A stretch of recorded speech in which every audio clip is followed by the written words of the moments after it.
Now I'm playing with power. Great graphics. He's traveled across time and space. Finally, he's here. The ultimate Terminator. He looks mean. He sounds mean. Fuck you, asshole. And with the awesome hand blaster, he's a real mean machine. The ultimate Terminator for the ultimate Terminator adventure. Chill out, dickwad. You're close. Give them to me. Somebody said alien. She thought they said illegal alien and signed up. We're the Space Marines, Drake. Ripley. I don't know which species is worse. You don't see them fucking each other over for a goddamn percentage. A-Bone. You secure that shit, Hudson. Bishop. And I'm Hicks. He's Hicks. Space Marine figures and alien figures, each sold separately. In the future, you have to defrost a cop to put a criminal on ice. Let's go blow this guy. Sylvester Stallone is John Spartan, the Demolition Man. You shit.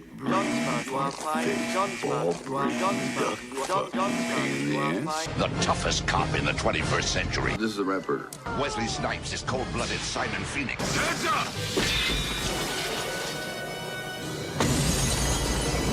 But Demolition Man always keeps his cool. Why didn't you just shove a leash up my ass? It's the ultimate confrontation as power-armed Terminator faces certain death, only to return stronger and more powerful as Techno-Punch Terminator. I need a vacation. Terminator 2. Ripley's got the power loader! Get away from her, you bitch! Did you call moi a dipshit? It's a boy! Wish I could have met my real dad. No Hicks! One for dinner, no reservation! It's the Flying Queen alien and her gruesome gorillas. Send in the ultimate Space Marine, ATAX. Who? In his big, bad bug suit. I'm back. Got to find John Connor. But evil T-1000 gets to him first. Holy shit. Terminator's heavy metal cycle zeroes in and fires. But T-1000 stands to get even. You're next, John Connor. Oh shit. Fuck you, lady. Good answer. Where, you little meatball? You are what you eat! Silence is free! Are all fluid transfer activities like this? The future isn't big enough for the both of them. You really licked his ass. Demolition Man, figures and Bola Jet each sold separately, new from Mattel. Fucking A. The dreaded beast versus the savage hunter. Aliens versus Predator. This stuff will make you a goddamn sexual tyrannosaurus with whipping dreadlocks. You're one ugly motherfucker. And the ferocious mother alien in her monstrous hide traps Spike Tail, then covers him in ooze. Jeez, you got a big pussy. Aliens versus Predator. Queen High playset comes with mother alien figure and ooze. Other figures sold separately. Jeez, you got a big pussy.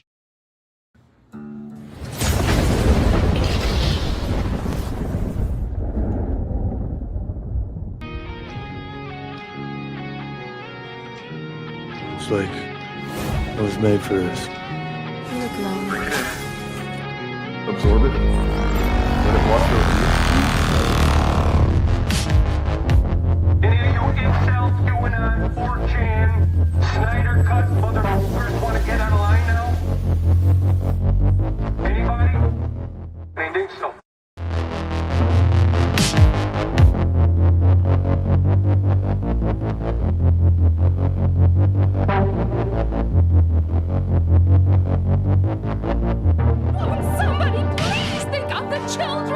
The only way that you can really stop this kind of thing is to arouse public opinion. It's very upsetting. It has a bad moral effect. Forced adversity.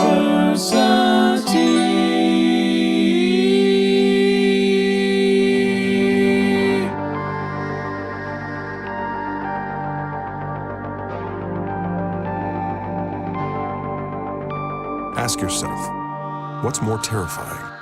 Fear or the frightened? The facts of history and the aggressive impulses of an evil empire. Bad, B-A-D-D, bothered about Dungeons and Dragons. Up yours, woke moralists. Socialism has spread the shadow of human regimentation over most of the nations of the earth. And they're pushing identity politics with this. They 100% are.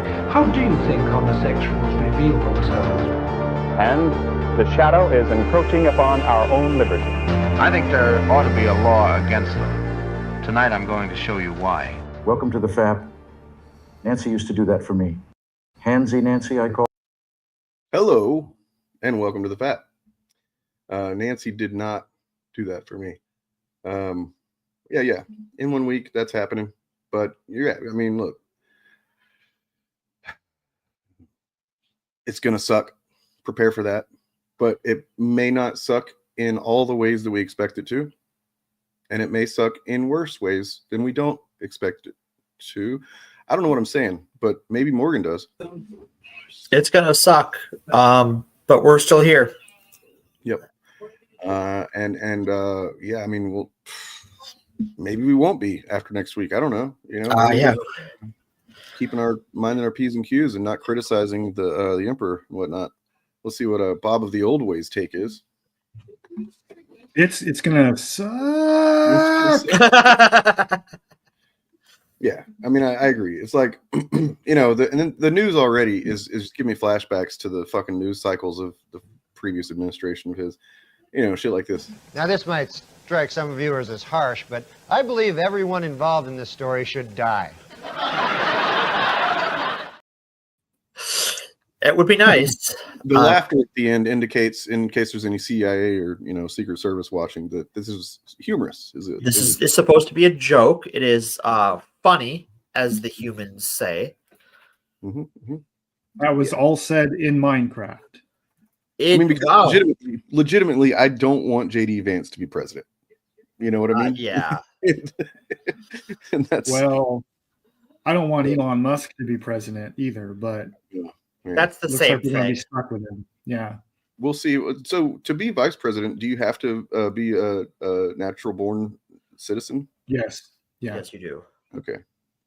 That makes sense. Since you very likely could, or very possibly could have become the president. So yeah. All right. Right. That would be pretty easy loophole for any non-native born people to become president. And the Constitution is just words on a piece of paper. It has no real power. I swear to God, I thought you said the Trumpstitution. It's getting there. Maybe I did. Perhaps that we'll have to check the feed later. Check the record, yeah. Well, you know. Yeah. Reagan, come back from hell and save us. Oh, and by the way, on behalf of the people of the United States.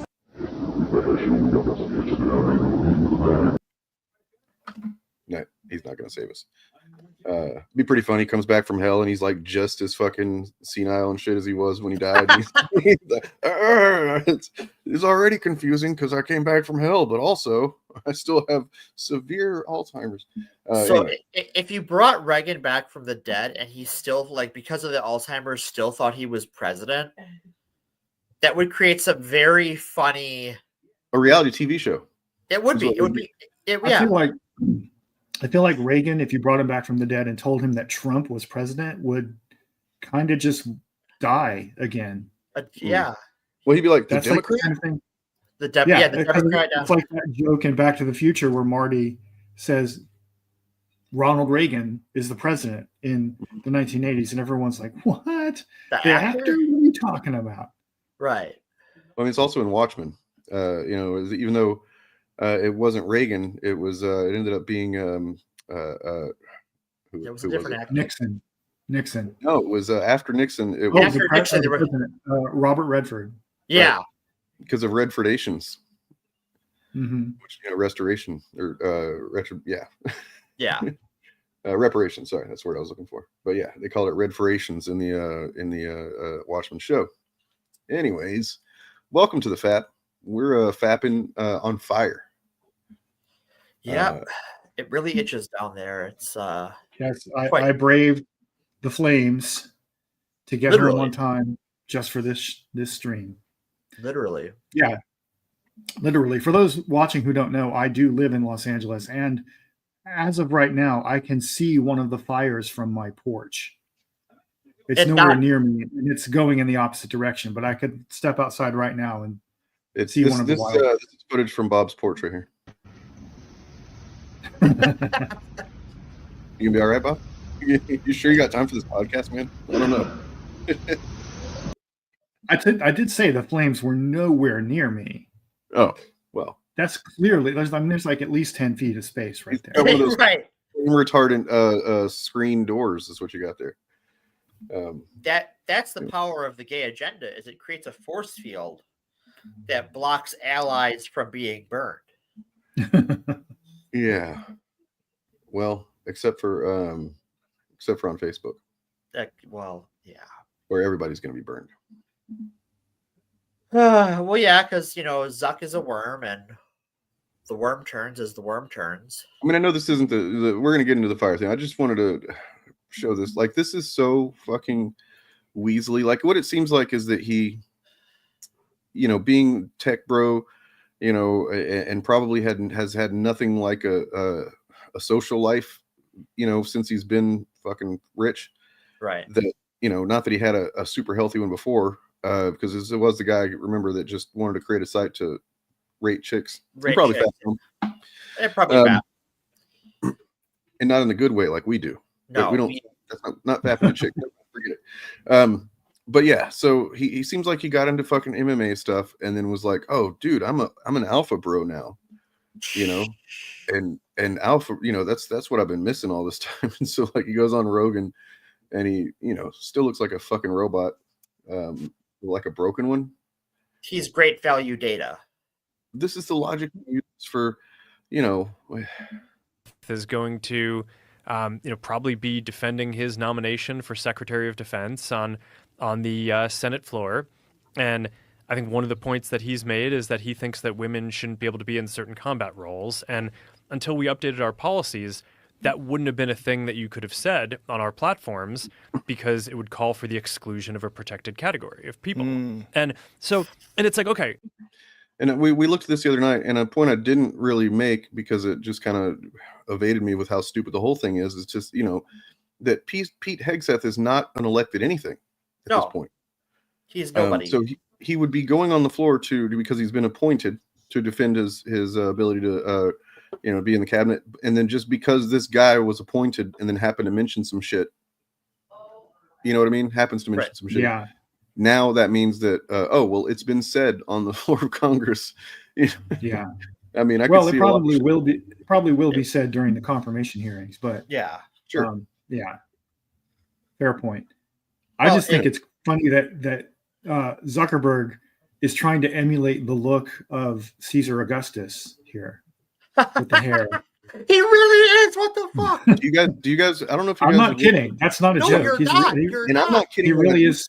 Completely serious. He's really doing it. To the Behind the Bastards episode on this motherfucker, he fucking idolized Caesar back when he was in college, high school, and stuff. Like, this is a motherfucker who has idolized legit authoritarians and just like, it's one of these guys that doesn't see the morality of what they do in history. He just goes, they got shit done. They knew how to fucking run shit. And I think something we're going to touch on throughout this discussion with the fires and stuff is that the rich understand class solidarity, and the rich understand what's going on, and they will protect themselves and each other. Yep. Before they will stand on anything else. Mm-hmm. And so the reason why Facebook had any rainbow capitalist features before was because they saw that as a way to build their market. And now they see that as detrimental to their brand. And if the wind changes the other way, they'll go the other way. But in the meantime, he's never going to sell out another rich guy. And neither will Rogan or any of these other assholes. Okay, well, you know what? I do want to, this is tricky because, look, I don't want to say that they're like morally good corporation, because they're not. They do some shit, including, I'm talking about Apple here. They do some shit, including, slavery, in order to mine the, fucking, is it cobalt for phones? Yeah. And shit. Well, a lot of components in your cell phones, regardless of who makes them, are made with what is effectively slave labor. Laptops too. Any computer electronics is made in the worst conditions imaginable. However, to their credit, I guess, but not really, because they didn't do it for the reasons that you would wish they'd done it. But so this really should be its own FAP, and it probably will be once we get into some more information later on, something like after today. So Apple's board recommends shareholders vote against proposal to eliminate diversity programs. So if you've seen on YouTube and whatnot, chuds have been fucking crowing victory because so many companies are abandoning DEI initiatives and programs and stuff, right? And that's technically kind of true. There are several companies that we're seeing with Meta and stuff like that have abandoned that shit. Of course, their chuds are saying it's because, it doesn't work and it's bad and wrong and evil. Of course, that's not why they're doing it. They're doing it because the National Center for Public Policy, a conservative think tank, is basically going around intimidating them, and that they're, not threatening, but like telling them you're going to lose a bunch of money if you keep doing this. Right. And Apple apparently was just fucking, their bean counters looked at that and said, actually, I think we're going to be just fucking fine. We're not going to get rid of it. So Apple, in a weird kind of backhanded credit kind of way, did the right thing. Well, Elon Musk to buy them. Yeah. Well, here's another thing when it comes to all of these tech companies. We've seen this with, Elon Musk having to, bulldog the president or president-elect when it comes to H-1B visas. It turns out that a lot of tech companies rely on the indentured servitude of H-1B visas to get educated workers who aren't entrapped in the American education system. Yeah. I mean, what's really fucked up is when you think about it, they're just trying to maintain a long-held American tradition of bringing in, workers to do a job that really Americans, could and if we won't get into that but the point being that bringing in people just so they can pay them less to do a job that needs to be done. And it's arguable that these need to be done, but right. Also, on the less evil side of that, is that from there are several advantages to having a diverse workforce because they have different perspectives, and that means you're seeing more errors, you're doing more quality assurance, you're not just yes-menning each other and missing problems because you all have a similar perspective on things. There are legitimate benefits to it. And when you're Apple and you sell your brand as a quality boutique product, which is what they do, you need to actually maintain that. And one of the ways they do that is by having a diverse workforce. Yeah. It's pay them less to get the job done. Yeah. Yeah. Look at railroads. I mean, literally the fucking White House. Right. I mean, that was literal slavery. Built that one. So what the proposed cited Supreme Court the proposal cited recent Supreme Court decisions and made the argument that DEI poses, quote, litigation, reputational, and financial risks to companies and could make Apple more vulnerable to lawsuits. Apple responded that it had a well-established compliance program, because the thing is about Apple is they've been doing shit like this probably longer than most. Right. I dated somebody probably 2012 or so who worked for Apple, and I remember her talking about it and being pretty whoa, they kind of got some progressive fucking policies going on there. So yeah, this well-established compliance program and the proposal was unnecessary. It added that the shareholder proposal was an inappropriate attempt to micromanage Apple's business strategy. What? Apple is an equal opportunity employer. It does not discriminate in recruiting, hiring, training, or promoting on any basis protected by law. We just make our iPhones with slaves. The news was first reported by Tech. Okay, so Meta, Amazon winding down diversity programs. But yeah. So in this analogy, all of the other billionaires are Smudboy and his deranged cast, and Apple is the Birdman, saying, "Oh, get woke, go broke." I don't think so. I don't think so. Look at all of our mountains of money. So yeah, there's they literally are threatening them now that I look at this. It's they're threatening them. They're threatening to sue them. Yeah. So who is National Center of Republican bullshit. What's this? It's one of several of these. Like, this is one of dozens of these things tanks. So we've talked about several of them on the show. I didn't see any names that I recognized really, so I was surprised by that. I thought we'd see some, I don't know, somebody. But like, they seem to be kind of one of these that keeps their they don't have like a front and center kind of a shit stirrer from what I can tell. Right. Mm-hmm. Who are some of the names? We might. Well, David A. Ridenour. Amy and David Ridenour.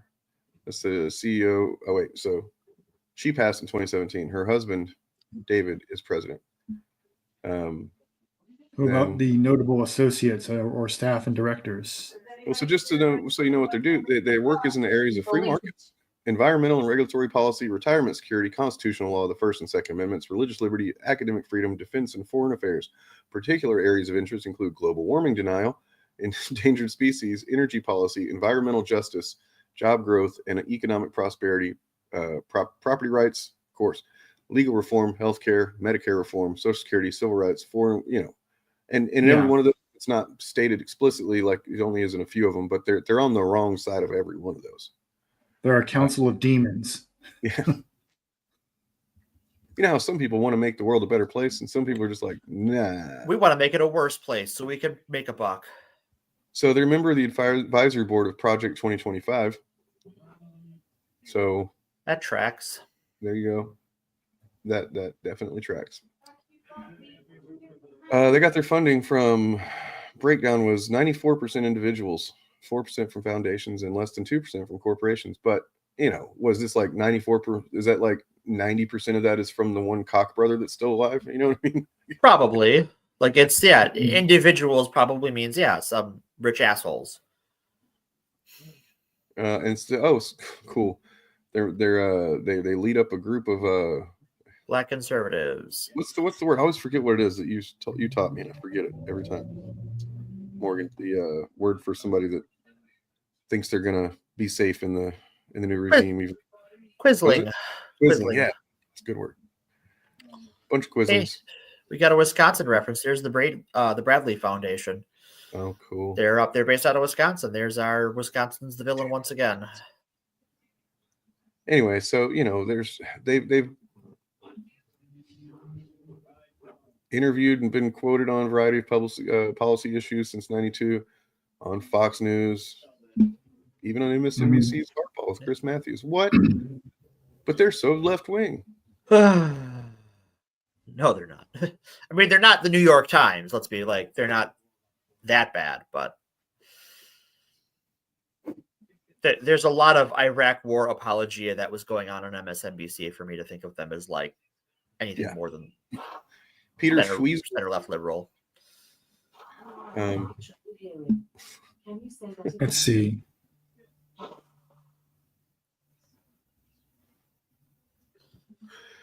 Alex thought I was talking to it. Jeff Bezos is spying on you. It's good to tell Trump. Yeah, I mean, I don't see any names that I recognize, to be honest. There's a bunch of them here. But let's see. What about the notable associates might be names that you recognize? True. Yeah. But the whole point is to staff it with people that aren't public figures. Right. Joe Roach and Peter Kirstenau. Don't know who either of those guys are either. No.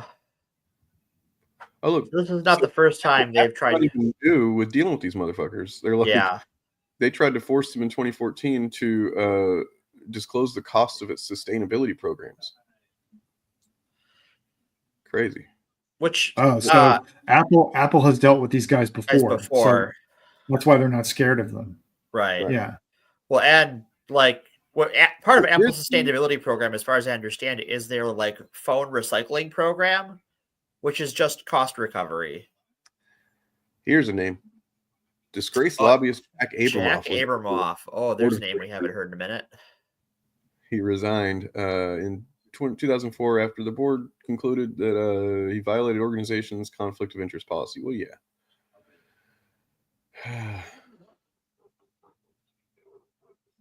So, okay, yeah, he did a bunch of fucking greasy money shit. Yep.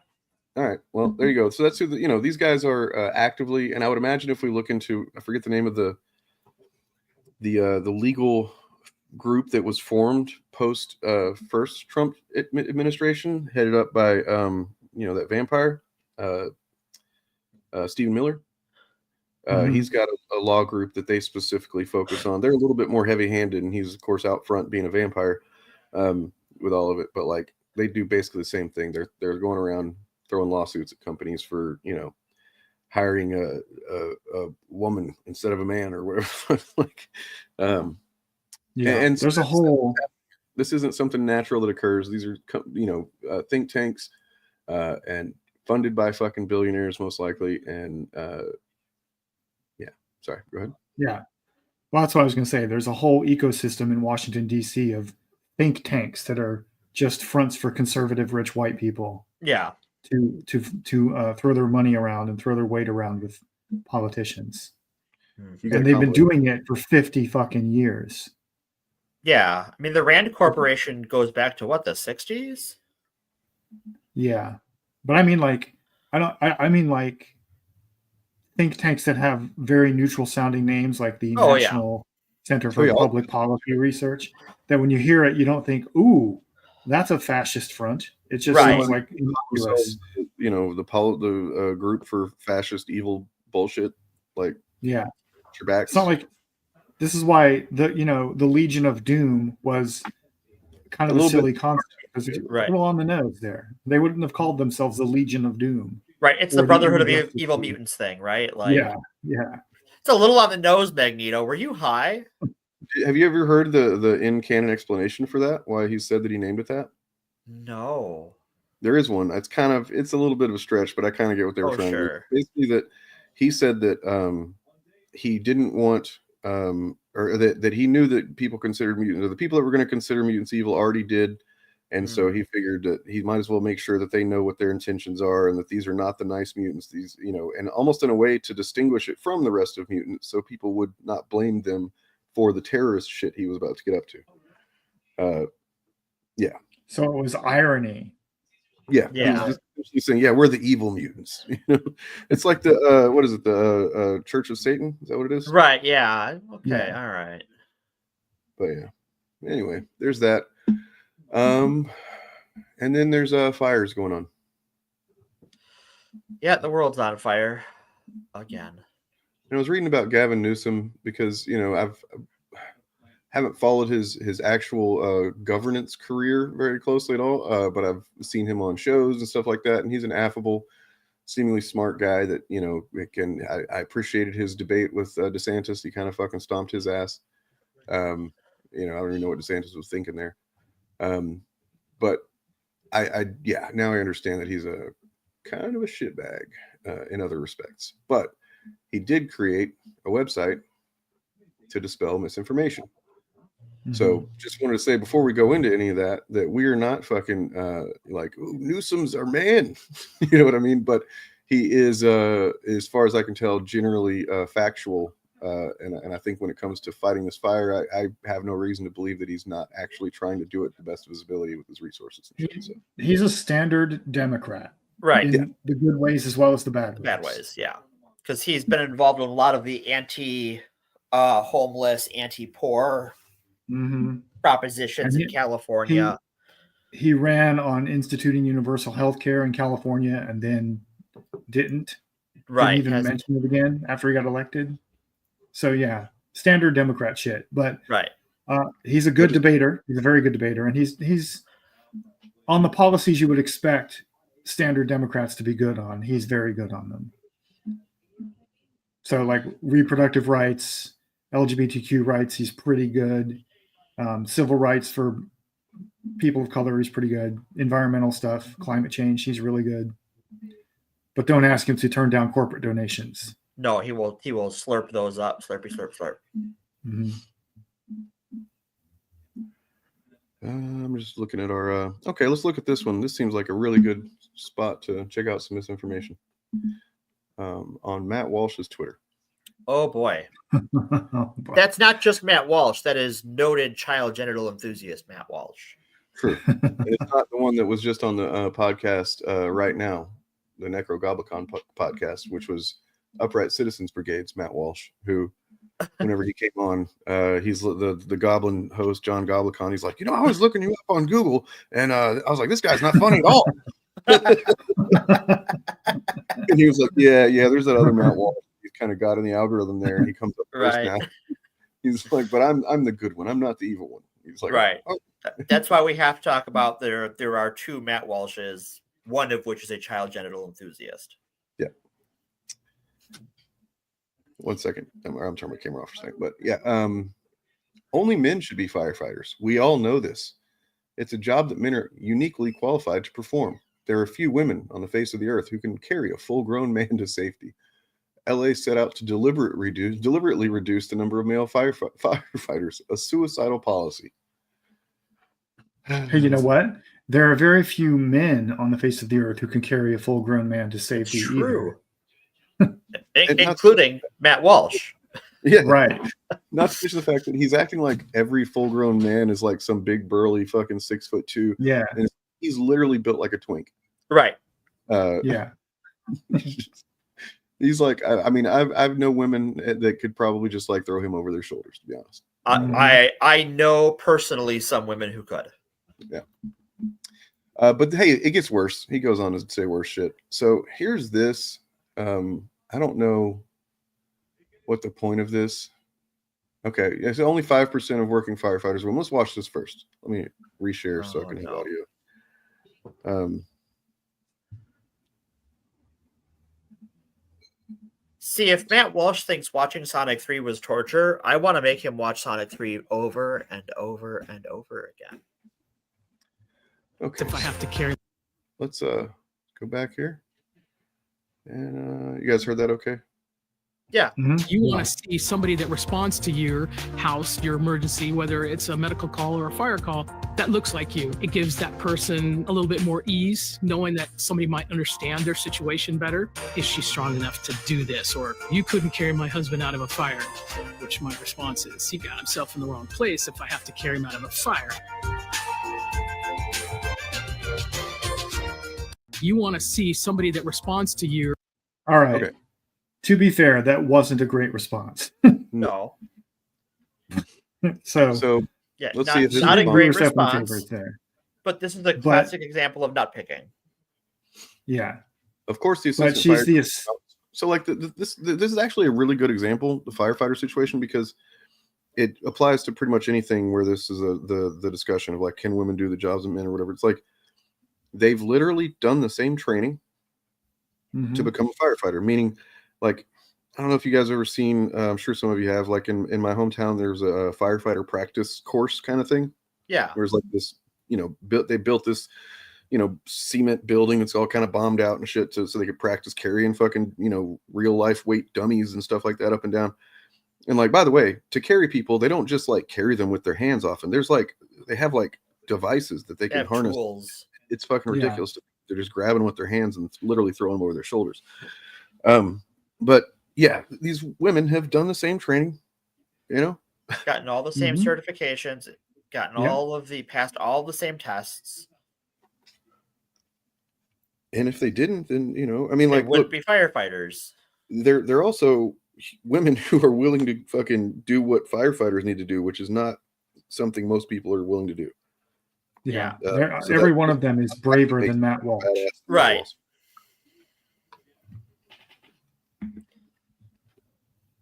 Yeah. But he goes on to say terrible things. Of course he does. Of course, the assistant fire chief acknowledges that she can't pull a man out of a fire, but says it's okay because it's his fault for being in a fire to begin with. These people are pure abject evil. Now, I don't know. I mean, how can you say that's not what she said exactly? He is playing with her words, but it's a case of nut picking that like this woman does not speak for all firefighters or all women who are firefighters. This was shared by InWokeness, which is almost certainly what's his name? Jack Posobiec. Jack Posobiec, yeah. And also, she is the assistant fire chief, so she personally would not be someone carrying a person out of a fire in most circumstances. She's an administrator, right? Now she probably worked her way up through the ranks and had to do that at one point, but that's not what she does now. Also, I have to imagine that sort of candid reaction to that question is something a lot of firefighters would say. Yeah. That's probably, she is not the only firefighter of any gender to say that. I would bet real money. I would bet Matt Walsh's job that I could find a guy firefighter who said that. I have, or something to that effect. I have known some firefighters in my day because of the gym I used to go to, and they said that very same sentiment many, many times. Like if you have to call me, you done fucked up. Right. Is the general sentiment. Right. So the comments, the replies, just I don't want to spend a lot of time on them, but it's very telling, I guess, or reminds me how dumb people are. Here's this fucking woman who decided she's going to disagree. And, I'm relatively sure she's conservative, Matt Walsh fan, but she said, I'm sorry, that's not true. Women can be firefighters. The thing is, what is your role? There should always be more men able to run into the building and rescue people, but the women can operate the trucks and keep water flowing. Women can help too. We just need jobs on ability. 0 likes. Right. Aren't these the people that accuse our culture of treating men like we are disposable? Yeah. And that's something that they're very mad about. Matt Walsh loves treating men like they're disposable, though. That's so this one says this is pretty funny. I have a friend who's a firefighter. Heard him talk all about the training on pulling the loaded fire hose. Is that a euphemism? I'm sorry, but as a woman, I don't see how women who don't have shoulder strength, as the hips are our center of gravity, can pull off that feat. So once again, it's what we just said. If they trained in it, then they can do it. They have the training to do it. Yeah. Right.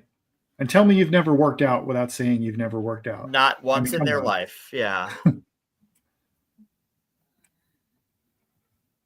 Hey, look at this guy. He's got 6 likes on his. This is where it gets fucking crazy. This is the exact kind of person I imagine watches Matt Walsh. Is it possible that we as a society have intervened too much in life and death situations? It's a little bit like playing God, no? Deciding when to save a life is a very delicate and fragile process. It's similar to time travel. We're altering history. No. Sorry, I didn't read the rest of it before just now. Twitter, I have not been on Twitter in I don't know how many months now. It's just firebomb the whole thing. I've got this account that has like no followers, and I'm just using it for purposes like this. Snoop account, yeah. I the brain damage on display. I don't know what else to call it. Just the complete lack of cognitive ability, the rot. It's like time travel. You never know. That baby you're running into that fire to save could be Hitler. Could be the next Hitler.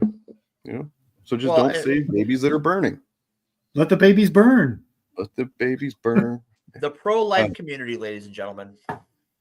Well, and then there's the trad community. Here we go. I'm sure they have wonderful things to say. I don't even know how this relates really, but the Theron Bassett says women choose courtship, men pick wives. Women are conservative with who they date. Men are conservative with who they marry. Women are picky when it comes to sex. Men are picky when it comes to commitment. To be a wife, you have to be selected. We need fathers to teach this. All right, I'm just having fun. That was in response. That was a response to Matt Walsh's tweet. Yeah. What the fuck did that have to do with? So Grok here has some answers about how much a fire hose weighs and stuff. So like depending on the size, 1.5-inch hose, dry one, 50-foot section, 1.5, it can weigh approximately 14 pounds. No woman could possibly lift that. That's really hard, guys. Let's see, 1.75-inch hose, 20 pounds, 72 pounds if per firefighter if staffed by 2. Which, I mean, I don't know anything about firefighter training, but whenever I tend to see them really fucking fighting a fire, like at a building or whatever, there's usually a couple of them holding on to the hose. Am I wrong? Right. I mean, the weights are crucial for firefighters to consider as handling these hoses, especially when charged, require significant physical effort, impacting operational strengths, strategies, and the number of It's just like the guys that tend to comment on this, like Matt Walsh, is somebody that fucking probably barely ever does any physical anything, but he still assumes that he's a fucking physical badass specimen, right? Right. Mhm. Even though Yeah. he doesn't do anything. And so he can't fathom that a woman could actually train and be fucking stronger than him. Mhm. Yeah. Anyways, there's that. So, that's all misinformation, obviously. But let's look at some other misinformation.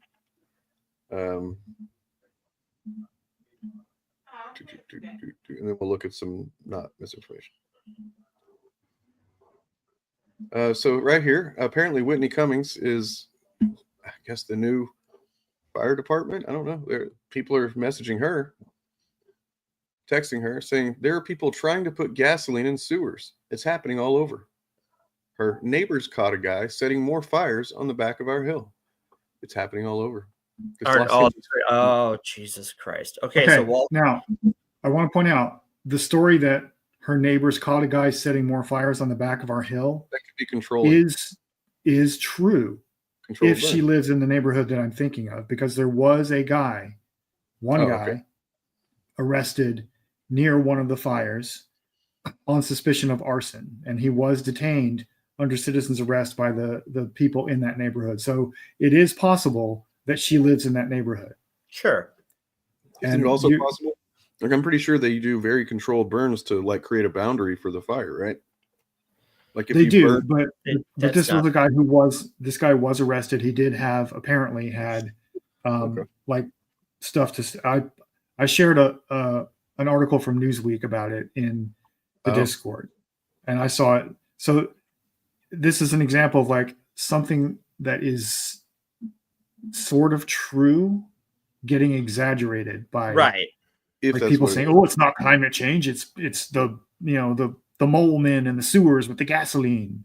So yeah, here let's break it down just to go into a little bit. Like even if this fire was started by a human being, or these multiple fires really at this point, the conditions on the ground to cause it to spread like this are the results of climate change.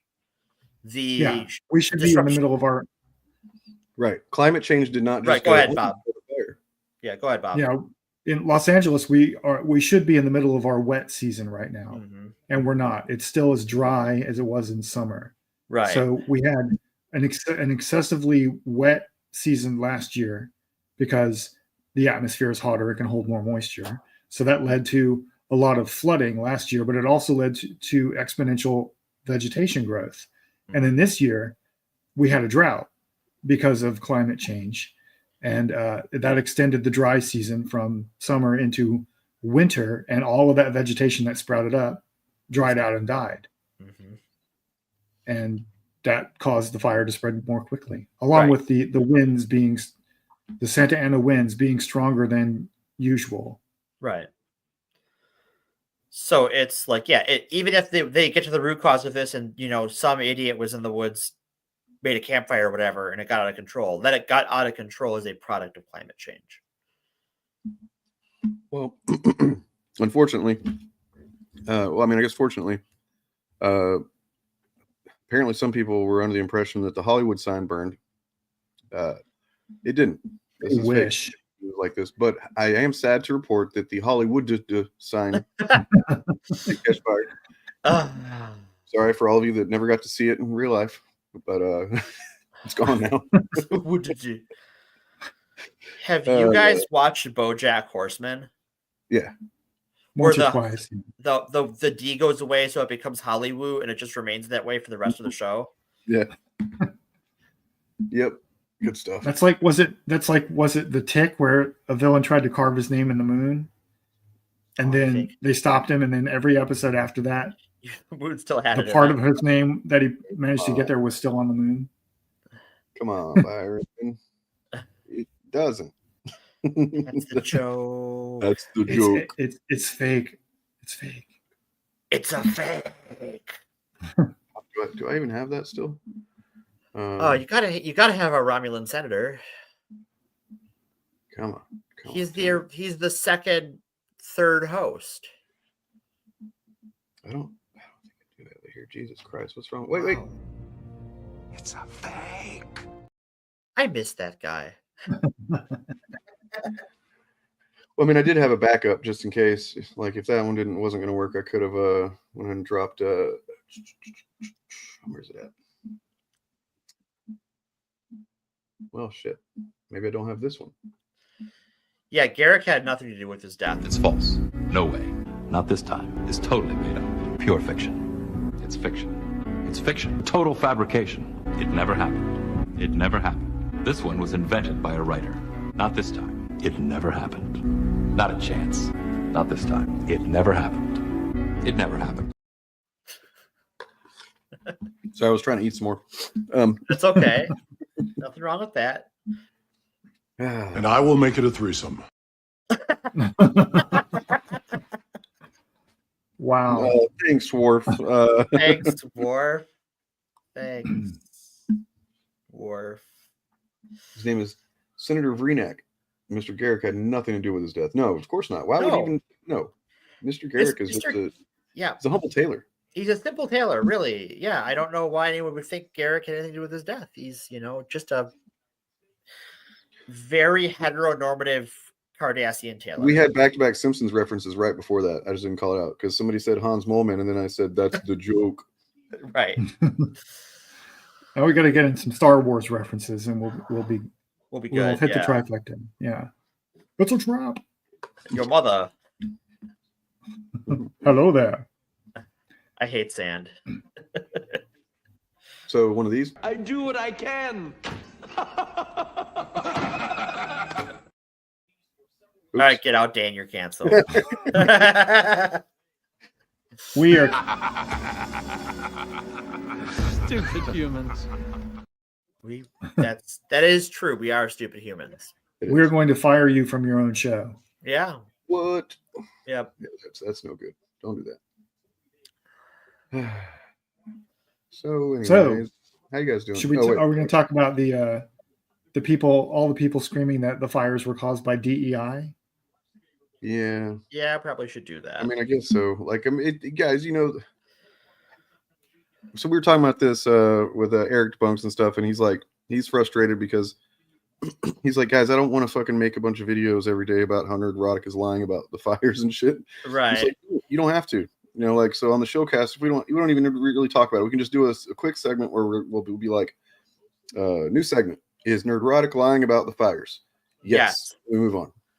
He said, I didn't even see that he said anything about the fires. Doesn't surprise me though. Yeah, same.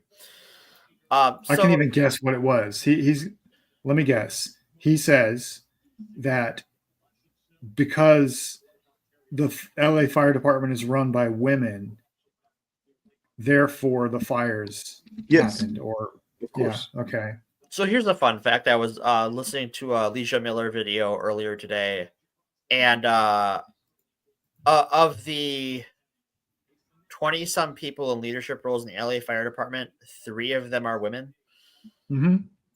So 3 people out of a whole department get all of the blame. How very usual for Nerdrotic. Good God, man! Well, a writer. I think the argument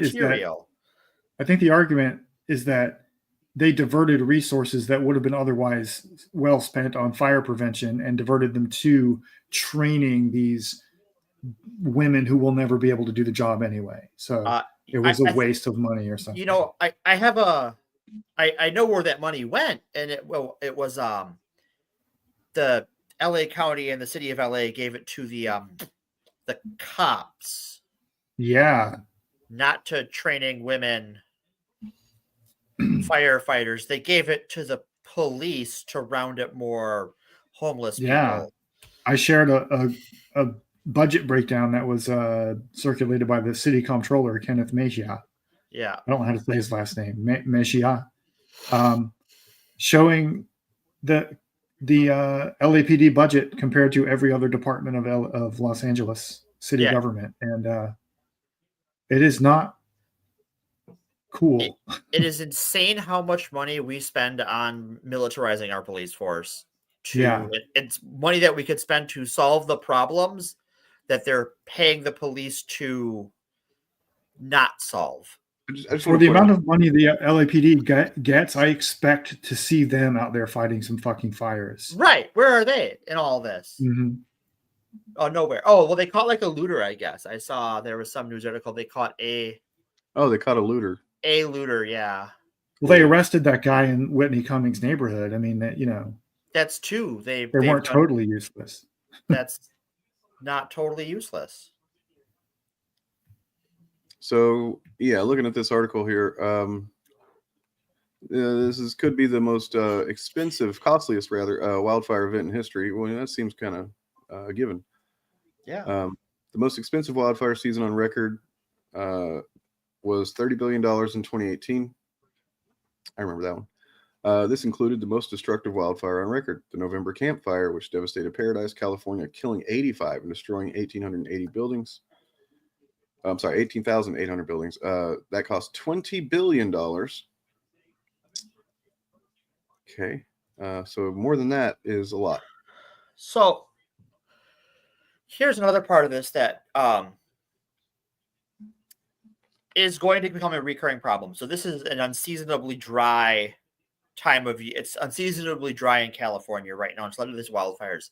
This is the dry season in Australia. And if you remember in early 2020, before the end of the world, Australia had tremendous wildfires, and several countries were like, well, our firefighting equipment is sitting collecting dust this time of year.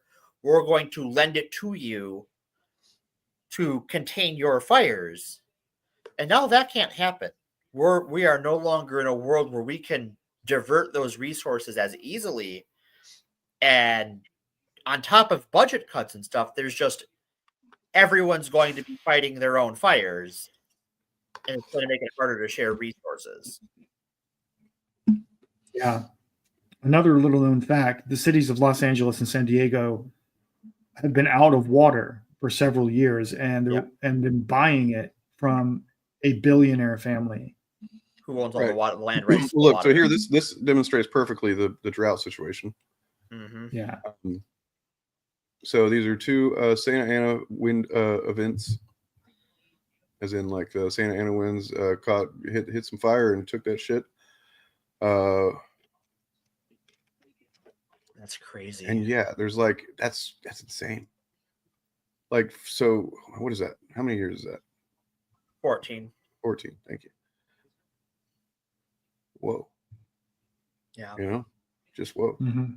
Well, and a lot of rich people in southwestern states want to start pumping water from other parts of the country into the Southwest because they've depleted the aquifers. Right. Mm-hmm. Yeah. John Oliver did a really good segment on that once. It comes up in the news here all the time, living on the Great Lakes, where they're just like, go fuck yourselves. Mm-hmm. We got all this water and you can't have it. And I would not be surprised. Now, this is not entirely tinfoil hattery on my part, but a fair bit of tinfoil hattery on my part. Cool. That Trump's "we're going to annex Canada" thing has to do with this water issue, because one of the things that stands in the way of anyone on either side of the Great Lakes drawing from the Great Lakes is a treaty between us and Canada, that your community has to be so far from the Great Lakes basin to take lake water by this treaty. Otherwise, you need a special exemption to take water, and you have to do things to make sure as much of that water the wastewater gets treated and goes back into the basin. Well, you have earned this drop. Now let's talk about the Transformers agenda, aka they're putting chemicals in the energon and trying to turn our bots gay. Well, thank you. Thank you, Paul. I mean, it's not the most harebrained thing that I could imagine Trump doing. I guess I would just need to see some thing. Right. It's like that. I don't have a through line, but they just sort of, because it was out of nowhere, and it's been a thing that we hear about Wisconsin all the time, is that these rich people in Southern California and Arizona want our water. That it would not surprise me if these tech billionaires that live in California whispered that in his ears. I don't have any proof of it. It is completely tinfoil hattery on my part, but I'll at least own that fact. I mean, I might make like a little drop just for anytime you feel like coming up with some tinfoil hattery. We'll preface it with a drop, and I get my own drops. That's so sweet. His rhetoric about Greenland is very similar. Greenland is one of the largest deposits of the rare earth minerals that are used to make Teslas. Oh, that's fascinating. Strange coincidence there. Weird. Yeah, I mean, it's just you have to willfully be, at this point, denying climate change is almost like a sport for conservatives. I think they mostly like, somebody like Nerdrotic. I bet he fucking knows that climate change is real. You know what I mean? Like, it's just they don't think it's gonna matter to them or something. They don't give a fuck, and it's just whatever. So do you know who does know climate change is real and believes in climate change? Trump. Donald Trump. Donald Trump has cited climate change in several of his properties for tax valuation purposes. Oh, that's true. I remember that. Getting seawalls built in Scotland, I believe. Not only that, a lot of the companies that give to him are involved in the insurance industry. And the insurance industries believe in climate change, which is why they cancel homeowners insurance and renters insurance policies in Florida and California at increasing regularity, because they believe in climate change. They go, if fucking shit's going to burn down, I'm not going to sell insurance policies when I know the fire is coming. Yeah, that's what I thought you were going to lead with was, who believes in climate change? Insurance companies. Insurance companies do. Yeah. And the Department of Defense, by the way. The Department of Defense believes in climate change. Their long-term projections for where we're going to have to project American force in the next 20 years are all based on models of climate refugee movement. Right. So.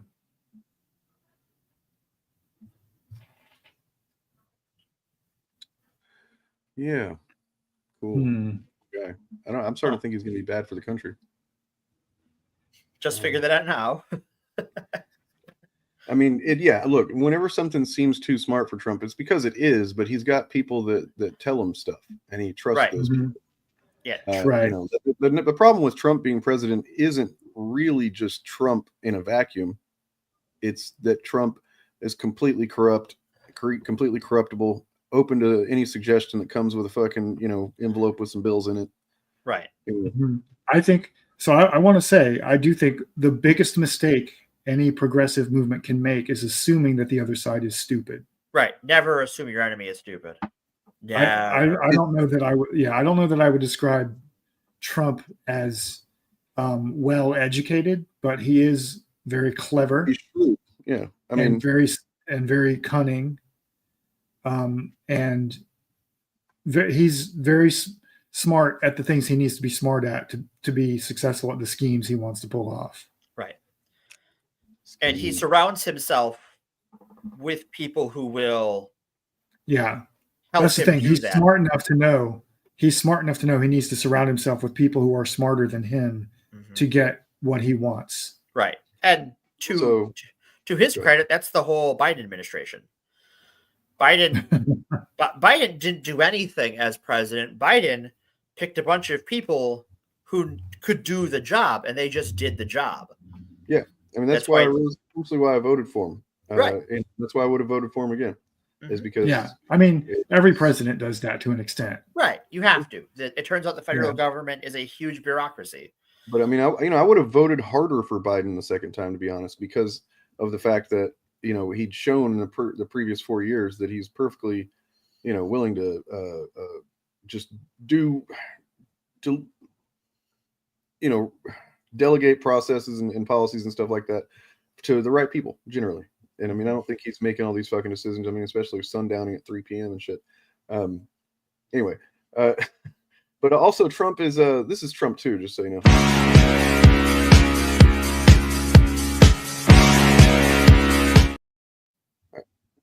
It's in fact Donald Trump. Sorry. I know you like Dick Dane. It's okay. You can show your dicks on the internet. It's fine. Dicks are fun. I mean, Dicks are I like my dick. I don't like other people's dicks, but That's fair, yeah. Well, I mean, you also set me up for this, Morgan. How is Dick Grayson, no matter who draws him, no matter, like, he's just the hottest. I'm not even gay, man. He's just fucking hot, right? Like, I guess just being named Dick, you're going to just carry that kind of swagger. I don't know what it is, man. He's just fucking sexy. Just saying. It's the glutes. It's the glutes, yeah. I mean, I'm not gay, but I'd be gay for Dick. I mean, canonically, he has the nicest ass in the DC universe. Oh, yeah. That's been said out loud. Yeah. By characters in the DC universe. Max, I get what you're saying, man, but I used to think that Nerdrotic was a fucking idiot too. But when you spend enough time, which please don't do this, but if you spend enough time like we have the initiatives and stuff, just watching the content and seeing the patterns of how he speaks about certain things and like he literally did a January 6th live stream, to celebrate January 6th, and just like he always knows exactly how to game the algorithm. He's not. Right. He knows what he's doing. In terms of being a human being that like cares about things regular humans care about, but he's not stupid when it comes to like Trump. It's the same kind of thing. It's just, I know how to fucking get the money out of the situation, whatever it is. I can exploit the thing that is most exploitable. That kind of shit. I think Gary has significantly more raw intelligence than Trump does, probably. Yeah, I mean, because he has to do a lot more on his own. At least when he started out, he had to do a lot more on his own than Trump ever had to do. It's one of the biggest, errors I made for a couple of years when I was doing this. Is just like writing Gary off as kind of an idiot, fucking, just kind of a dipshit. And before I realized that, he's actually kind of the fucking head of the snake with that shit, and he knows what he's doing. Right. He knows his industry, and his industry is outrage YouTube culture. He's very good at it. And that might make him seem stupid, but he's playing a character. Yep. That's not... We don't see who he is as a person. We don't know. Well, that's the thing that we don't account for that I'm going to really be trying to make a point of in this video that I'm slowly working on that will come out eventually, tentatively called Wolverine versus Vince McMahon. Is that it's hard to... The thing that's hard to get in their head about is how they see like kayfabe, wrestling kayfabe. It's like there's plenty of people that watch wrestling. They know it's kayfabe. They know it's not real. Even though obviously I'm not going to say that it's not real athleticism and shit because it is. Right. But like the stories and stuff like that, they know it's not real, and they can separate the two, and they don't like take it super seriously. Whereas like there's something that it's hard to get into the brain of certain folks, conservative-minded folks, I think, that they also know that it's fake, right? But at the same time, they don't, or they still engage with it as if it's real in a way. And they're, and I don't think that Nerdrotic is necessarily that way. I just think that he knows, like Vince McMahon did, how to exploit people who are perfectly okay living in that gray area of reality versus unreality, right? Yeah, that's kind of what I've been looking into a lot lately. Well, I think, and you look at who the conservative movement appeals to. Right now, it's people who have nothing going on in their lives. Disaffected young men is the trope, but that's not the only ones. No, because disaffected wine moms are QAnon now. So right, and that's been a problem for a number of years now. And so it is people for whom consequence is not real, and whatever the most emotionally engaging thing becomes real. And this is how you get the January 6th riots. This is how you get a lot of this stuff. It's how you get people who genuinely believe that corporations ever cared about queer people and it wasn't just a marketing thing. Even though ask any queer person on the planet, and they're like, yeah, of course rainbow capitalism is just a marketing thing. Mm-hmm. Yeah, they think everybody on the left gives them the illusion. It gives them the illusion of agency. They can feel like they are part of the story, right? And they are doing something concrete. Like you can't shoot or beat up climate change, right? But you can shoot or try to shoot it. Yeah, I suppose. But you can blame the problems like the wildfires on homeless people or lesbians or whatever, and you can target them and do something, at least in theory, about that to them. Yeah. And so they feel It's a way of meeting people's needs to do something about the fucked up reality around them without actually giving them the power to change anything. Right. And I think there's an interesting corollary I see in online left-wing spaces, especially so self-described online leftist spaces, of how they treat people who call themselves liberals.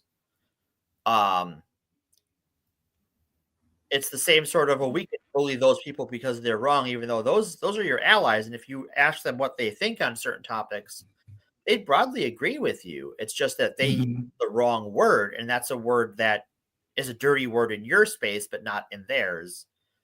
But you can do activism by being mean to that person. Right. Yes. But it does I was actually looking into this a little bit yesterday, because I don't know if you guys, he's been popping up all over YouTube. This guy, Stavros something or other, comedian. No, I have no. He's pretty funny, and I just never heard of him, and he's suddenly everywhere. And I realized he's used to be the co-host of Come Town. Do I want to know? It was a lot like Chapo Trap House. So basically, what this did was it got me going down a rabbit hole of the dirtbag left, and kind of looking at how like Wikipedia describes that and shit. And how, you know, there's some of the valid criticism of the dirt, because there's like, I get the dirtbag left, quote unquote, perspective of like, look, civility is what's going to kill us. We can't just continue being nice to the people that want to kill us, you know, and the fascists and stuff. We should be able to talk some shit to them and you know, be dicks. And it's like, obviously I've adopted some of that myself. But at the same time, some of the valid criticism is that like it kind of rests on this male dominance thing of like intimidating people into thinking they're cool. You know, and it inherently, you know, leaves out certain people from the discussion, you know what I mean? And then it creates this kind of I don't know. Yeah, I'd have to read it verbatim. It often also targets the wrong people as the enemy. Right. Like liberals, as annoying as they are far more easy. It's easier to radicalize a liberal to the left than it will ever be to radicalize a MAGA person to the left. Right. And but they get down this hole of like, you know, it's always reminded me, I've said before, it always reminded me of the new atheist movement, which is also fucking dead and didn't really make any progress. You know, of like, and I used to be part of this, you know, a group on Facebook where we would see some news story pop up where like they were forcing kids to pray at school or something in public school, and we would all fucking bombard the comment section and fucking make fun of the Christians in there and shit, you know what I mean? And like just talk mad shit to them and say, oh yeah, you know, I can't even remember some of the dumb shit that I was saying, but like, you know, there's no point to that. There's no utility in that. It's just to make myself feel superior, you know, even if I am morally in the right, you know, on the grounds that I stand on, the way that I'm behaving on those grounds is fucking stupid. Well, another part of the problem with the new atheist movement is it wasn't based in atheism in a lot of ways. It was based in Islamophobia. Right. But I do want to address this real quick, Paul, because no, he's smart enough. So there are things that he probably could get away with more if he didn't talk about them so openly. But there are things that he definitely intentionally, for example, a year before the 2020 election, he was saying that the election was going to be rigged. Yeah. That was on purpose. He you know, laying the groundwork. He's laying the groundwork, getting people familiar with the concept of the, you know, and you see how it played out. It worked, you know, not directly in his favor, but still kind of worked in his favor, because it's already, you could say that the support from people who felt slighted by the 2020 election was still with him in 2024. I would say so. Yeah. Look, I'll just say it point blank. Trump is smart. If he were not smart, he would not be the president again. And if you continue believing that conservatives are stupid, you will keep ending up with administrations like the Trump administration. You have to assume they know what they're doing and counter them as if they are an intelligent foe, because they are. Administrations like the Obama and Biden administration, where everything they try and do that is helpful to people is stymied by a system that has been sabotaged by conservative governments. Right. Like we saw with student loan debt and laws that restricted the ACA and stuff. That's cute. You think that there's going to be a future administration? I'm just kidding. Yeah. I mean, there will be a future. There will be a future administration, because Trump is an old man who will die sooner than later. Yeah, but that's why they put JD Vance as the vice president. As soon as Trump picked Vance as his vice president, that's when Peter Thiel Yep. got on board with him. That's when Elon Musk gave him got- $250 million. Mhm. A couple of other billion. 2022, Peter Thiel had publicly said that he was done supporting any, politicians for right now. That he was no longer on board with the woke stuff because the polls were not fucking bearing out. Like conservatives were answering in polls saying they didn't care about that shit, and they didn't care much about the trans stuff in 2022. Because that was when I remember having this fucking huge swell of hope that, like, oh my God, we're getting past it. We're really getting past it. But we talked about this the other night, I think, Bob, that the issue is that the thing is that those people, that hate trans people and whatever else, that they were going to do that no matter what. But they needed Trump to be the fucking, the guy to rally behind. They rejected DeSantis, who essentially wanted to do the same exact shit as Trump, and even had more evidence of getting shit done when it comes to being against wokeness, right? Right. Like he fucking floored all up on that shit, and it's like you got a guy right. This is how you know how they're not dumb, but they are fucking very programmed, and it's a Trump cult. But They're right. It's a Trump cult, and the one thing that could turn it against JD Vance is if Trump dies in office. There will be conspiracy theories that Vance and Vance's financiers had him whacked. Now, odds are that's not going to happen because Trump is an 80-year-old McDonald's addict, and that's just how life goes sometimes. Yeah. I don't think the people running MAGA, I don't think the conservatives and the billionaires who backed Trump and JD Vance understand how central Trump himself is to the whole movement. When he's gone, the movement will crumble. Right. Because the appeal of the movement is him. Right. It's not the policies. Because you're going to have, I mean, it's like any authoritarian leader throughout history who dies. When they die, you have this fracture and balkanization that happens as people try to either claim the whole tomato for themselves or carve it up. It's going to be like with Scientology, for example. When L. Ron Hubbard died, there was a panic. There was like this scattered, just sudden panic, scattered a reaction by several people high up in the organization to essentially see who's going to take his place, right? And there was a couple other people that were arguably closer to him, and definitely I don't remember the names, but definitely were more on board with the lore bullshit of Scientology, but which is not David Miscavige. He's not somebody that has like been an ardent believer in the fucking lore. But he is a motherfucker who was just essentially shrewd enough and knew who to threaten, knew what levers to pull and stuff like that to put himself in that position. And so it's going to be that kind of thing where whoever it is that but like what's going to be funny to see is because unlike the cult of Scientology, the cult of Trump is not localized to a certain building or set of buildings, and they're not like literally going into people still have their lives regardless, right? However much they fucked them up since becoming Trump cultists. But you're going to have people that are going to, depending on how he died, like you were saying, it's like if he just dies of natural causes, if you want to call fucking a stroke from his 4 millionth fucking double quarter pounder with cheese, that I don't know.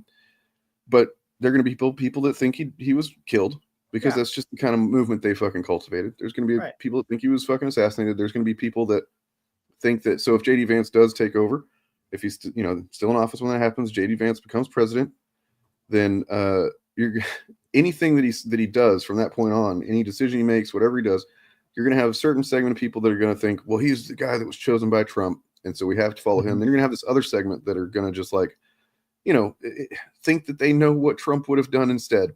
Right. But I mean, the fact is nobody knows because you can look at how it doesn't matter. Like what Trump says doesn't matter. It doesn't matter because they're part of the thing that he ran on both times was being, isolationist essentially and not intervening with foreign issues and stuff. And then what's he doing before he's in office? Once he's elected, he's talking about like invading Greenland and shit. And it's like, what are you doing? Honestly, I wouldn't put it past Peter Thiel and Elon Musk and the rest of the billionaires to have him assassinated No. I think the plan was to put Vance in power the whole time. Pardon me, there's a siren coming. Double quarter pounder with woke. So yeah, I think the entire plan, I think, is to have Trump eliminated and replaced with Vance. Right. I wouldn't put that past them at all. Not at all. Like I mean, this is honestly like, I mean, I guess there might be some truth to that, to them being friendly or something like that, and Trump Jr. may see that. But I mean, if you understand, like we did a whole episode on this, looking at JD Vance's connections and where he comes from and what he's about, and it's pretty clear that he was chosen for a lot more specific and nefarious reasons than just so Trump Jr. could be VP. Right. It's if I recall, if you are the VP and become president, you don't have a VP because no one has been elected to that office. You would have to run again with someone to be your VP. No, they can appoint somebody. They can appoint an acting Yeah, VP. Okay, I think they have to be approved by the Senate. I think. Okay, that would make sense. Yeah. All I know is that if I think that the person they appoint then has to be elected to be the vice president for a second term. Right, they would have to be. I just know this, that if the first 42 people in line to be president all died, then the Secretary of Education becomes president. That's what I learned on Battlefield. Yeah, that's true. Sorry. Unless some of them are, because you can have members of the cabinet or ranking members in the Senate and House that are in line for president. Yeah, it goes president, vice president, speaker of the House, and then it switches over to the and then there's a descending order of president pro tempore of the Senate, who is the oldest member of the Senate of the ranking party, and then it goes to the cabinet. Then it goes to the cabinet. Yeah. But if any of those people are not natural born American citizens, then it skips them because those people don't have to be natural born American citizens. Yeah. Anyway, I just wouldn't.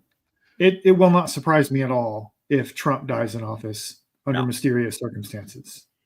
Well, and if he dies in office, and there's a good chance he will just from his age. Yeah, to be clear, I think he will die in office, but I don't think I won't be surprised if there are legitimate questions about the manner of his death when it happens. Right. And I think that because of the nature of fog of war and misinformation, in that event, everyone listening to this, stay fucking cool. Mm-hmm. Everybody stay cool.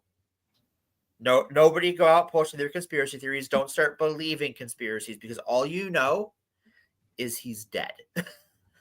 And I would honestly start at that moment gearing up for the next thing because why he dies is almost immaterial.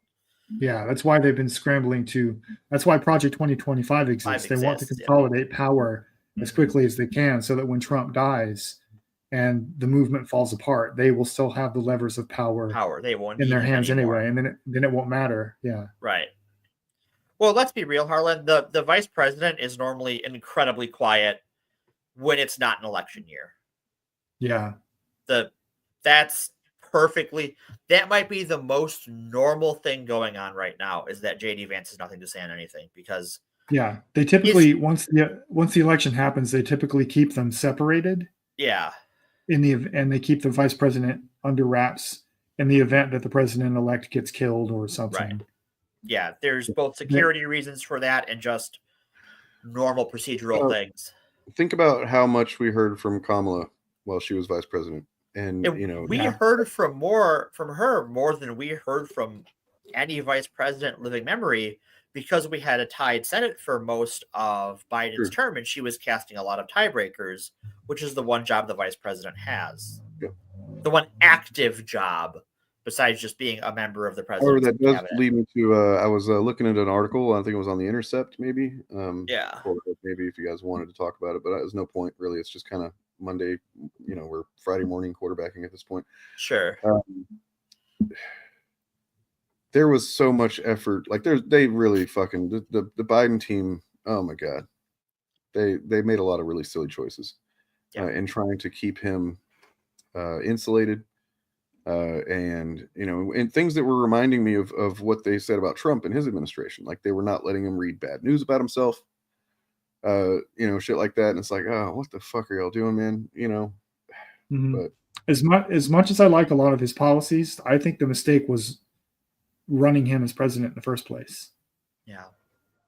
I mean, like he in should have 2020, done what he said originally instead of waiting to do it. He should have fucking just, I don't know who didn't stop him whenever he said, no, I think I'm going to go ahead and run again. I don't know who didn't try hard enough to go, sir, but No, remember.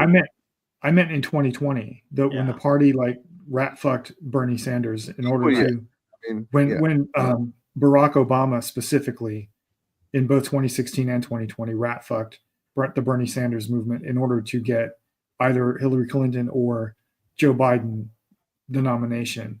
That was the mistake they made, the Democrats, right there. Despite the fact that they won the election, they knew that Joe Biden, they knew then. We're now finding out through like investigative journalism that they knew then that Joe Biden was sundowning already. Right. I don't know that Bernie could have won 2016, to be honest. He came closer in 2016 than he did in 2020. Is that right? By the numbers, yeah. Well, I think he had a better case to make during COVID, though. Like with the COVID shit going on, I feel like he was making some strong cases with that. Well, I think unfortunately whoever the Bernie figure is, unless the Democratic National Committee and the National Party the leadership has changed completely. There was always going to be this desire to rat fuck the most progressive candidate running because they're that they think are agreeable to enough people, right? And then otherwise, just fuck them off. Even though, like at the end of the day, I mean the ACA is not what Obama ran on, right? Like it's a good law; it's better than what we had by leaps and bounds. But it's not what he ran on. And the party rat fucked him on that, and everyone, just sort of moved on with their lives. Mm-hmm. They could let that most progressive candidate walk away with it, and they probably would. And then the right wing of the Democratic Party will stomp their feet and be Joe Manchin and Kristen Sinema and now Fetterman. And gum up the works and prevent the most effective possible change in getting us these mushy middle things. But that is still both better than what we had and better than what the Republicans would do. But the Democratic Party would rather have nothing and just be a permanent opposition party. The Democratic consultancy class would rather lose to Republicans every single time rather than do anything remotely actually progressive. It's why they after the convention they fucking sidelined Governor Walz, and that was your biggest ticket to all of these Rust Belt states is everything he's done in Minnesota. That's the reason we stopped hearing them say the Republicans are weird and started seeing them like palling around with Dick Cheney and Liz Cheney. Yeah. Because they think the Democratic consultancy class, specifically the people like David Plouffe, the Pod Save America crowd, they actually believe that the key to winning elections is recruiting conservatives. No, despite the fact that has never worked. That is not what there has been. And while it's true before the 50s, it certainly changes in the 50s. There has been 3/4 of a century of the Democrats are communists and outside foreign agents and un-American. You are not going to get conservatives on board with that shit to vote for Democrats. I mean, however, Democrats. There is the idea that, like, when the infamous poll that's done when asked if they support Obamacare, they don't like it. When asked if they support the ACA, they do. Yeah. So there is right there. It says there's some potential, if done very cleverly, strategically, to get more conservative people on board with, certain ideas, as long as it's not branded as a fucking socialist or communist thing first, which the fucking right is just their hair trigger on that shit, especially after Obamacare. There wasn't a whole lot of calling everything socialist and communist like pre-Obama. It happened, right? But like, it was still a thing. It had faded, but it was more like calling anti-war people like peaceniks and tree huggers and shit like that. That was more the form that it took, from what I remember. Yeah, it changed, but it was still present. That Democrats were un-American; they weren't supporting the war. Right, that's what it was. You're not patriotic. You don't believe love America. You're pro Sharia law. But then, once Obamacare, and then they realized how hard it was going to be to dismantle it. Because I don't know what I'm not. I don't know, man. Whatever Obama did, like, apparently did a pretty good job, because they haven't managed to fucking get the shit dismantled like they want to. They have weakened it in a lot of ways, but nonetheless. After that, though, they were like, no, we can't let this shit happen again. We have to fucking call everything socialist and communist now. Right. And so they do. But the thing is, that's a strategy with diminishing returns for them, because that relies on boomers and some of the older Gen Xers who remember the Cold War. Right. And are actually afraid of communism. That's why so much content is aimed at younger people, trying to revive that shit and spark it in the younger generations, because they recognize if they aren't able to successfully do that in younger voters and whatnot, which seems like they maybe have to a degree. Then I think it's almost easier, because younger people, because even like I was born at the tail end of the Cold War. It was over by the time I was aware of anything. But like, there was enough of that around that I at least knew what communism was, and knew what it looked like on a global scale in some regards.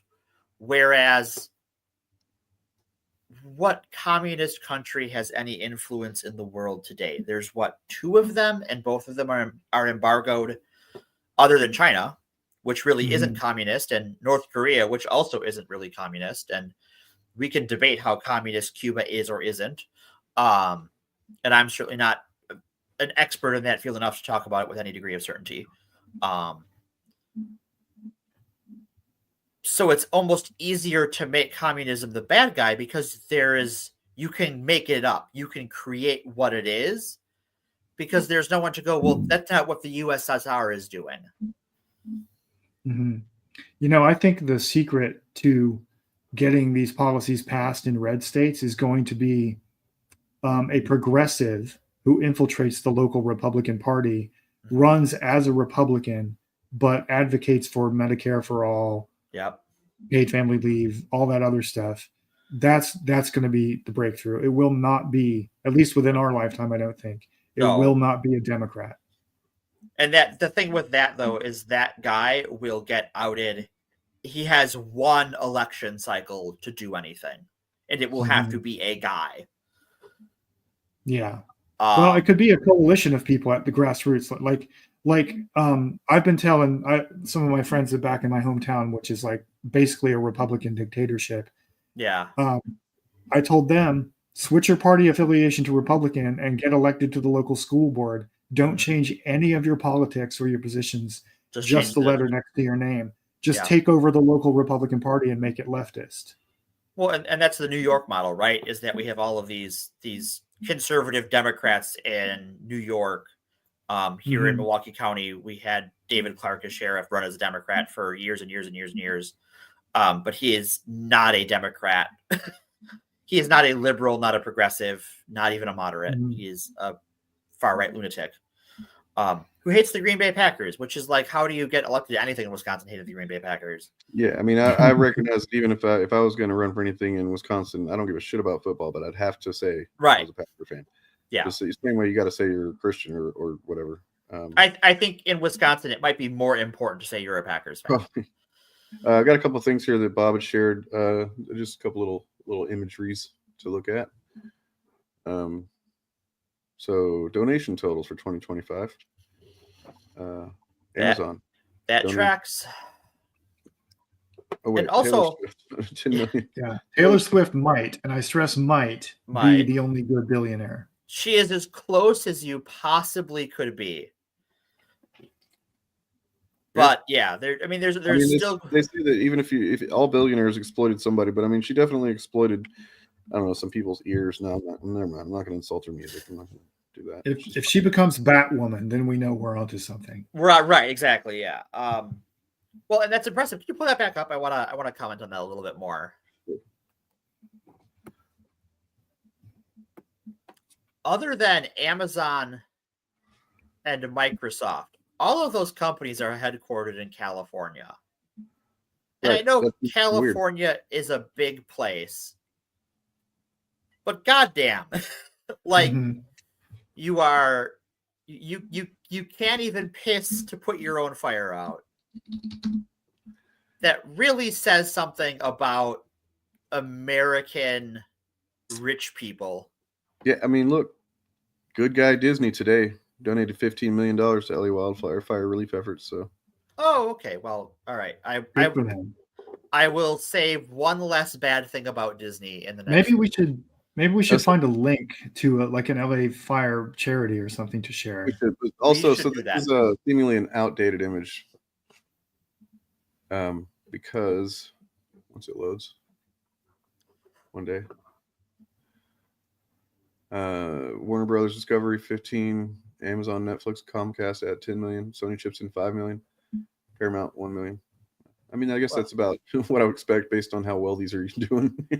Yeah. Sony's like, look, guys, we're on the fucking tail end of the fucking PlayStation 5 cycle already. It did not go well. All right.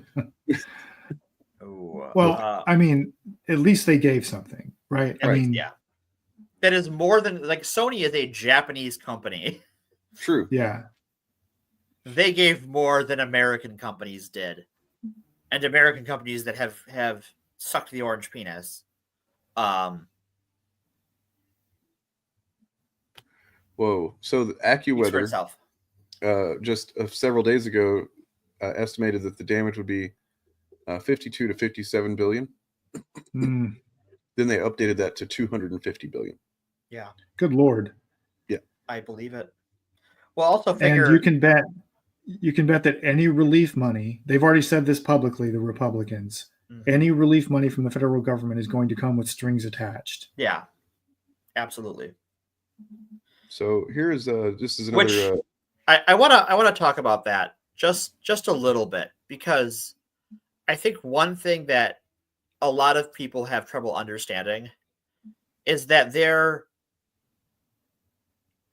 are more Republicans in California than there are in most red states. In combinations of whole populations of red states, there are more Republicans in California. I looked it up yesterday just for this discussion in case it came up.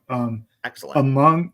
There are more registered Republican voters in the state of California than there are in any other state, which makes that information public, even including Florida. Right. It's not more than all of them combined, but there's and it's close with Florida. It's only like 100,000 more than in Florida, but the largest bank of Republican voters in the country is in California. So this is going to be Republican on Republican violence. Yeah, because I expect the Republican delegation from California in Congress to resist efforts to attach strings to the aid. Right. You would hope. Well, then let me find this thing here. I predicted after seeing this, I predicted this on the stream the other night with Bob, that we're going to have a new Texas citizen soon. His house in Malibu burned down while he was on Joe Rogan's podcast. So if something tells me this, just that information right there, he's moving to Texas, man. Probably. Well, if he doesn't already have a house. Yeah, he probably owns more than one home anyway. Probably. Right. Of course he does. Yeah. Anyways. Yeah, it's sorry. Yeah, we should find a relief charity, especially for those who are going to become unhoused or have become unhoused. Yeah, I think the LAFD has its own fund. I think the Los Angeles Fire Department. That article, Bob, that you shared with the Newsom website, because that had one at the bottom. I remember. Oh, perfect. I shared it in the Discord. I know, I just couldn't find it. Because I'm trying to stream at the same time. It's hard. Yeah, I'll look it up. I'll grab it real quick. So the climate crisis reveals that our civilization has never really been organized around science, contrary to the usual Enlightenment narrative. It is organized around capital. Science is embraced when it serves the interests of capital and is often ignored when it does not. That's true. True. And this is a real shot in the heart to those of us that grew up on Star Trek and had visions of at least getting towards a future that would resemble that, because it ain't gonna happen. There's gonna have to be some kind of I don't know, for lack of a better term, come to Jesus moment when it comes to humans and what we're doing here. You know what I mean? Yeah. Which I just don't see that forthcoming. I just dropped the Gavin Newsom link in the private chat. Cool. Talking private. But yeah, I think like that meme that I shared, I think highlights another reason people don't want to address climate change directly, which is that, the wildfires here are proof, and some of the other things that happened last year, like in Miami and elsewhere, are demonstrating that we're going to have to move entire cities eventually. Yeah. The places we have always traditionally built cities will no longer be livable very soon. Yeah, I mean, like, look at I have to imagine that. I know for a fact. So I moved from my hometown in southeast of Texas after Hurricane Rita made landfall in my hometown. It just displaced me and everybody I knew essentially, for a few weeks. And then me and my friends who were already playing in a band in our hometown, we all, evacuated to Austin. We were like, why don't we just stay here? And that's what we did. But just a month prior to that was a hurricane called Katrina that barely kind of had affected us, but it really affected this place called New Orleans. And so many people evacuated from there, never going back. And, it was very common to meet somebody in Austin who was from New Orleans, you know what I mean? And then had moved there from Hurricane Katrina. So, that's the kind of thing we're talking about here is like people are going to be en masse escaping to the next city, probably closer inland or the wetter one or whatever the fucking, option is that's going to be better. Well, and we already see even places like, Salt Lake City, humans build their nests by water, turns out, and our economic system of choice, well, not of choice, but you know what I mean.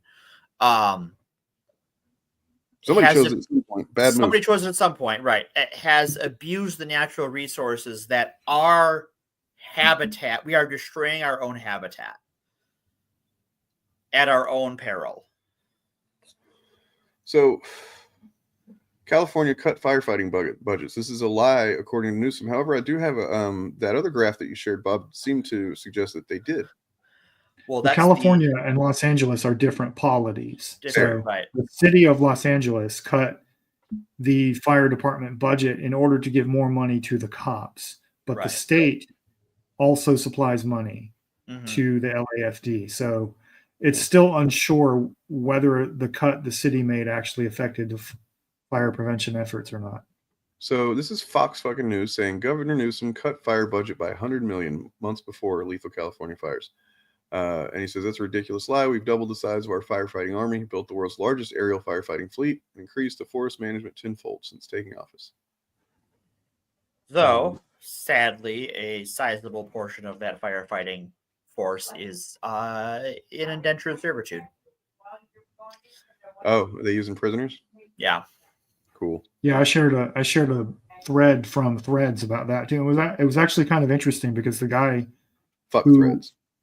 Yeah, the guy, yes, I agree. I'm going to be leaving Threads soon. But it was an interesting thread nonetheless because it was a former incarcerated firefighter, and he was sharing some things about his experience, like good and bad. And the good things were really interesting.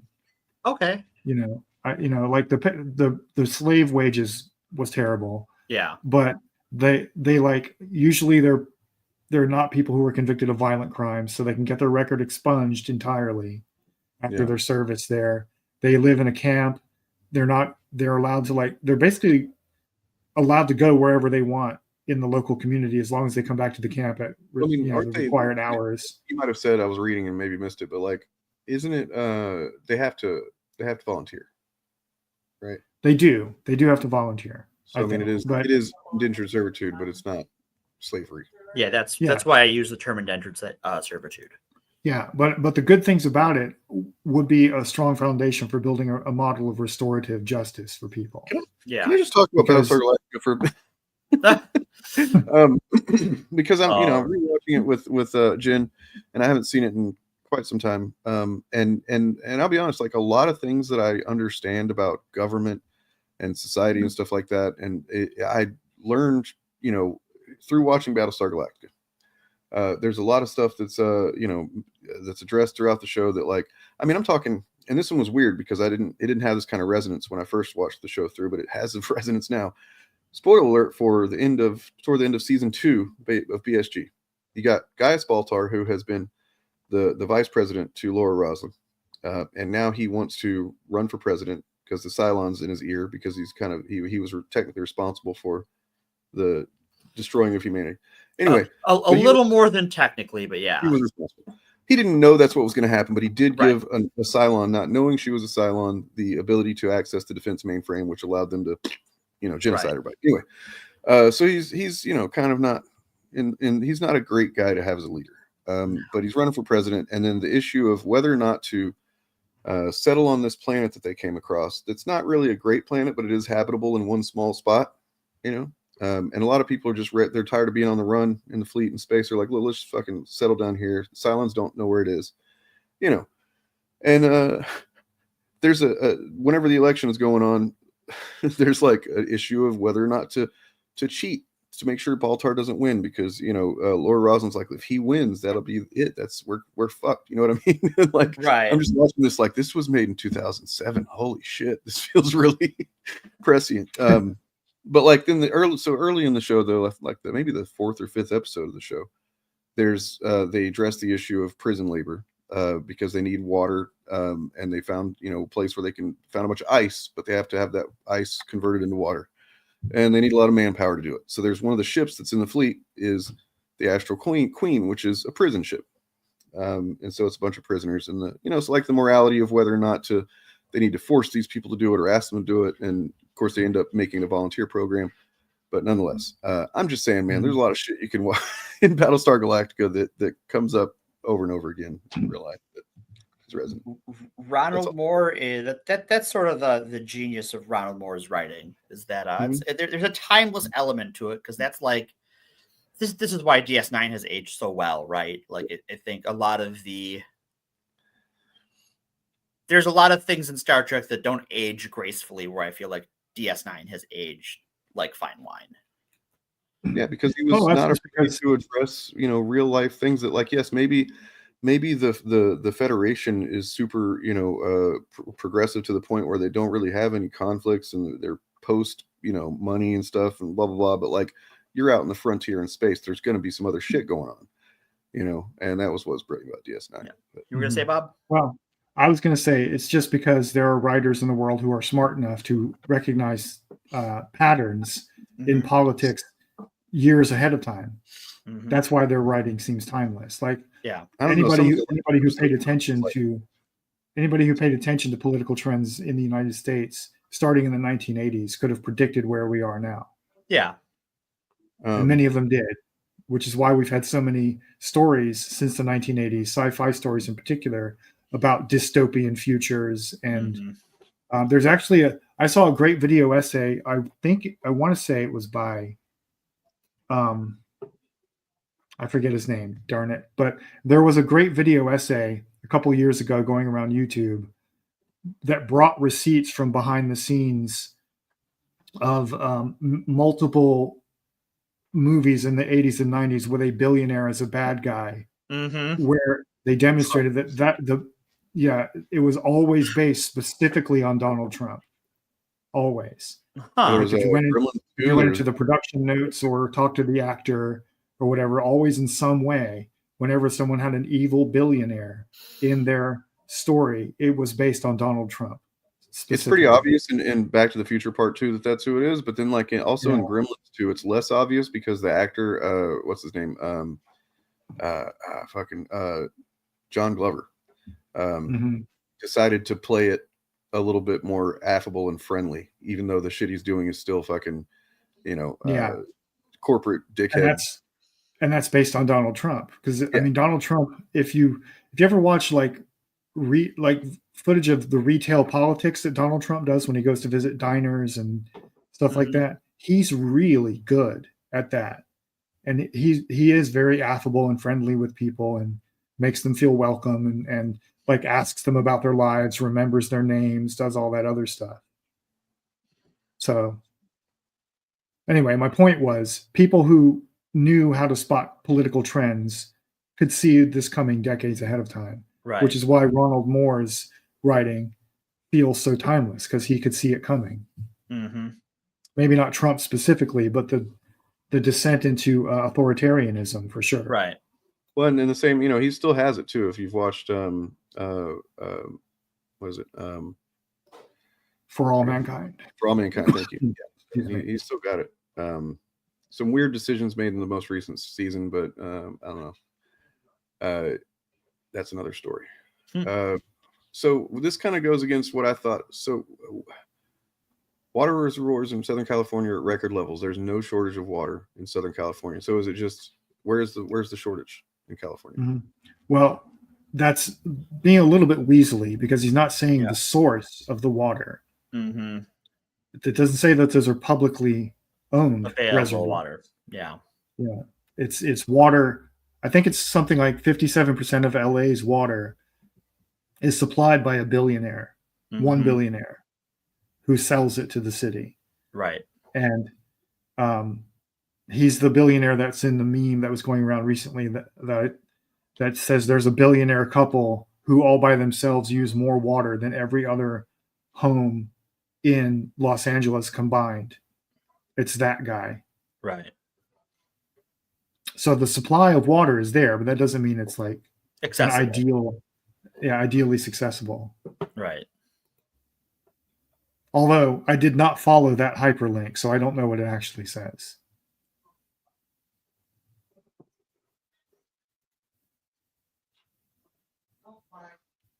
Oh, hello. Hey, hello, Gordy. Hey, Gords.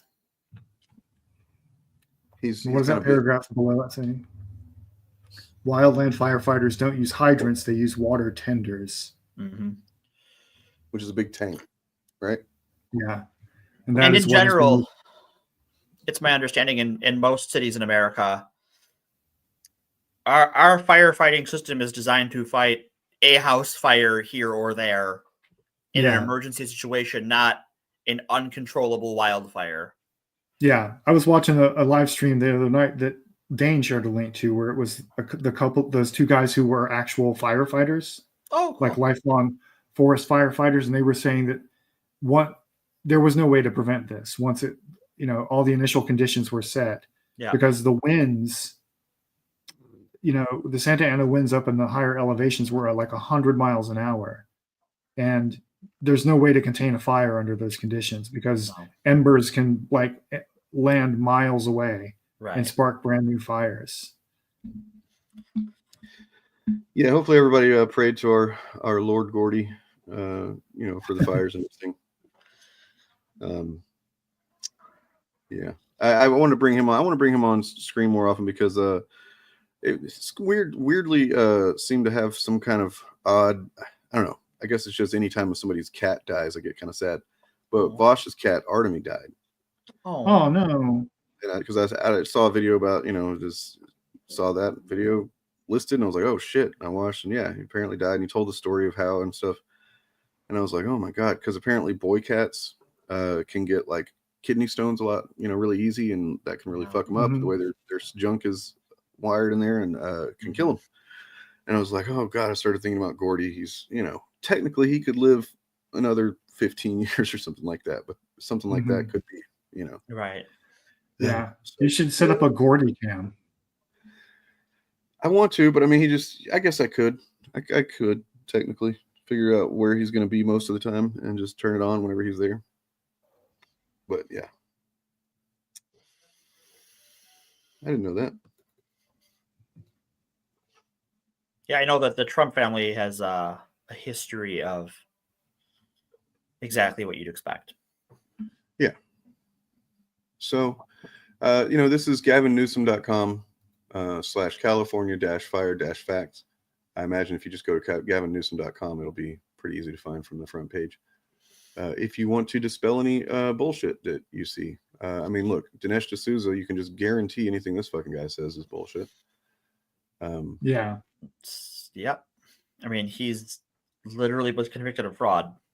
Oh, here we go. Hollywood sign on fire. Wow, that's weird because every one of these Hollywood sign is on fire pictures looks like a different hill. Right. Right. And it's always never the Hollywood sign itself that's on fire, just the hill around it. The hill around it, yeah. That's not true. I have one where the hill, the sign is on fire. Let me see. I haven't seen that one before. Oh, wait, maybe I don't. I mean, no, I only have the one that's the Hollywood did a sign that's on fire. The stemmed from a satanic ritual, literal satanic panic. We've done it! Woo! I guess we have there. We have Fat Bingo, Satanic Panic. Yeah, Fat Bingo, ladies and gentlemen. Whip it out. Jesus Christ. I mean, do I need to tell anybody that it's false? No way. Not this time. It's totally made up. Pure fiction. So dumb. So fucking dumb. Patricia Poling haunts us still. So this is a link right here. Looking for resources and real-time information for the fire happening right now. That's not what I was looking for. This is it, where you can contribute to the California Fire Foundation. Tax-deductible donation. The money will go directly to supporting firefighters in the communities they serve, including direct financial support to impacted residents. Awesome. Make it happen. Yeah, and I want to, because I want to just make a point of emphasizing, because I know that the talking point is going around among the chuds. The vast majority of the people who lost their homes in this fire were working class, poor people. Yep. In Altadena and in the neighborhoods affected in Malibu. Like we're so used to hearing the names of Los Angeles in the movies that I think people assume everyone there must be rich or something. Like all of these neighborhoods you hear about being on fire, like Malibu, Pacific Palisades, have residents across the entire class spectrum. Mm-hmm. So some rich people in the hills lost their houses, yes, and that is a tragedy. But far more people who were working class lost everything. I think I know who started the fires, guys. Who was it? He's got a YouTube channel just full of like Hollywood hate. So I hate this guy. We've had to deal with Hollywood's woke onslaught of destructive agendas in their films. Those are people that just want to tell stories that represent their social political views. At Epicverse, we care about canon and continuity, excellent storytelling, and respect for our fans. Respect the customer. Things Hollywood has forgotten. We don't want to make the same mistake as the other guys. That changes today. So maybe it's time for something new. Welcome to the Riververse. That's why we launched Epicverse.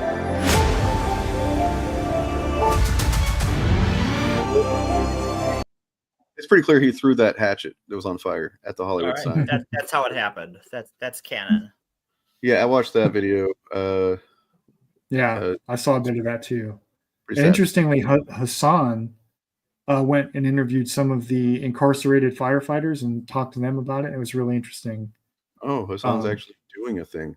Because one of them was saying how, despite the drawbacks of the situation, it was therapeutic for a lot of them because they were being treated as heroes by the local community and getting support and love that they had never received when they were children.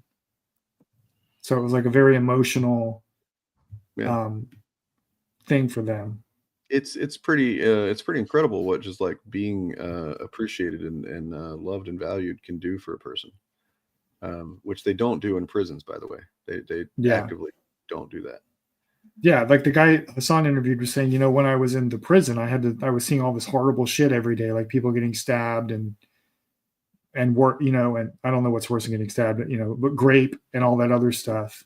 I mean, and he was saying out here in this program, I'm like earning some money. It's not enough, but I'm earning some money, and my record will be expunged. I'm part of a community. So there were good things about it, and there's bad things about it, and I think it's something worth looking at. As I think the good parts of it, I think, are worth building on personally. Right, a community release work program Mhm. that pays them so that they have something to come to when they have finished their time. Yeah, and the fact that their records get expunged, I doubt all of them, but many of them that get their records entirely expunged, which means it won't hurt their ability to find employment once they're out of their sentence.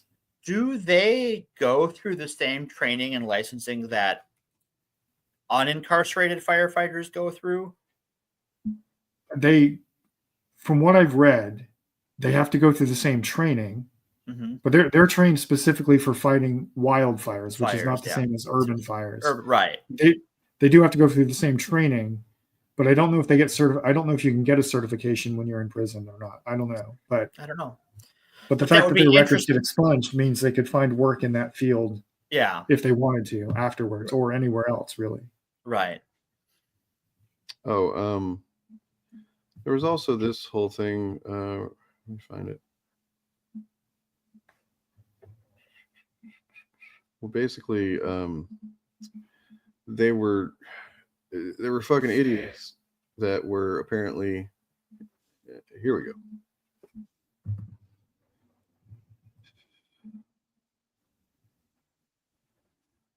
We hit a drone this afternoon. First one, said LA County Fire Chief Anthony Marone. Our super scooper hit a small drone. He said the incident occurred over the Palisades fire Thursday. He didn't have details on who was flying the drone, but said the drone was destroyed and the super scooper, a massive fixed wing plane that can drop large amounts of water, was damaged. It put a hole in the wing. It's grounded now. You fucking morons. Keep your Well, I'm surprised it was only one drone, honestly. Yeah. Yeah. Because who knows whose drone that even is? If it's a personal one, if it's a news org's drone that they were flying cameras to get footage. Oh wow, yeah, that does not surprise me because there are a lot of agreements to share those firefighting planes around the world. I actually know I have a friend of mine who is involved in that industry pretty heavily.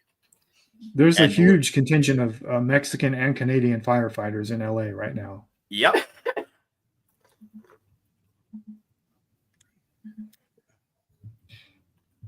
Well, so do we want to do any, quick comics chat before we get out of here? Or? I finally caught up on Absolute Batman. And? I have not followed it. If you like Absolute Superman, you will also like Absolute Batman for a lot of. I mean, I read the first 2 issues of Absolute Batman. I just like I don't have the money to buy current comics, so it's hard for me to catch up on things. That's fair. The thing that it's not that it's bad or anything, is it's just this kind of off-putting about Batman compared to Superman, because I see where Superman is going and I'm on board with all of it. Yeah. With Batman, there's the whole his rogues gallery situation. I'm just like, what? I mean, I kind of get what they're trying, but I'm just not sure how it's going to play out. And that's fair. It's a little bit weird because I'm just trying to imagine. I can't imagine where it's going, and maybe that's a good thing. Maybe it'll turn out to be something I didn't expect, and it'll be great. I am. If you'll pardon the expression, because this is the name of the publication effort that DC's putting in, but I am all in on Absolute Superman. For sure. Absolute Superman is one of the best 2 comics I'm reading right now, and I don't know that I could pick which one is better. Yeah, I mean, I love Superman anyway, but this is really, really cool. I do wonder, go ahead. Sorry. Go ahead. Well, I just wanted to go ahead and let everybody know that we're going to be starting this up pretty soon. This situation, And all are invited to join the Valiant AF Reading Club. And what this is going to be is just, I don't know if we'll do like certain, like this issue to this issue of this title or whatever. We can talk about that, kind of, see what we want to do with it. But the reason that I ultimately chose Valiant instead of we were talking about doing the Massive Verse instead. No, because for one thing, there's way more of this. And also, if you can't afford to read comics on a regular basis to be part of a reading club, you can probably afford to do this because you can probably do it for relatively free, depending. Yeah. There are various ways. So one of them being like if you already have Amazon Prime, for example, then I think you get some access to Kindle, and you can read, I think, a good bit of the Valiant comics through that, no cost. Or you might have to pay, I don't know, an extra on top of that for whatever, I don't know, you have to look into it, but nonetheless, there are library apps, there's reading apps, and I'll even fucking suggest you could go to a couple of these other apps that maybe sail the seas a little bit if you're comfortable doing that, because look, these comics aren't making anybody any money anymore by and large. They've been, for the most part, they're going to make, I do all of or most of my comics reading through the Hoopla digital app, which is a library app. If you have a valid library card, you can sign up for it. And they have a gigantic database of ebooks, audiobooks, movies, music, TV shows, and comic books. And I think I have not yet failed in finding anything from Valiant Comics on there. Their classification system's a little wonky, but if you know what you're looking for, you can find it. And you can borrow them for 21 days. It's infinitely renewable. So if you don't get through it in 21 days, you can just keep renewing it over and over again. Costs you nothing. And they are about 3 to 6 months behind current publication for DC and Marvel. So depending on what title it is. But also another benefit of that is that those sorts of apps get money that goes towards your public library. So your public library can go, we have this amount of readership that is tied to our library.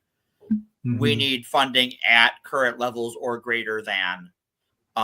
And public libraries are one of the greatest, most accessible resources of information that we have access to, even in the digital age.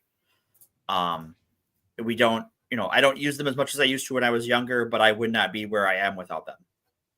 100%. So one reason to do this is, other than those very valid reasons, that's a very good reason. You could be donating to or helping contribute to your library, but also because if you're into comics at all, even if you're not into, cape shit, so to speak, these superheroes are not really like any superheroes you've probably read before. If you haven't read any Valiant, but you've read Marvel and DC or whatever, you're familiar with those characters. These characters are different. They're, almost like, it's hard to describe, but I mean, for one thing, they don't subscribe to any of the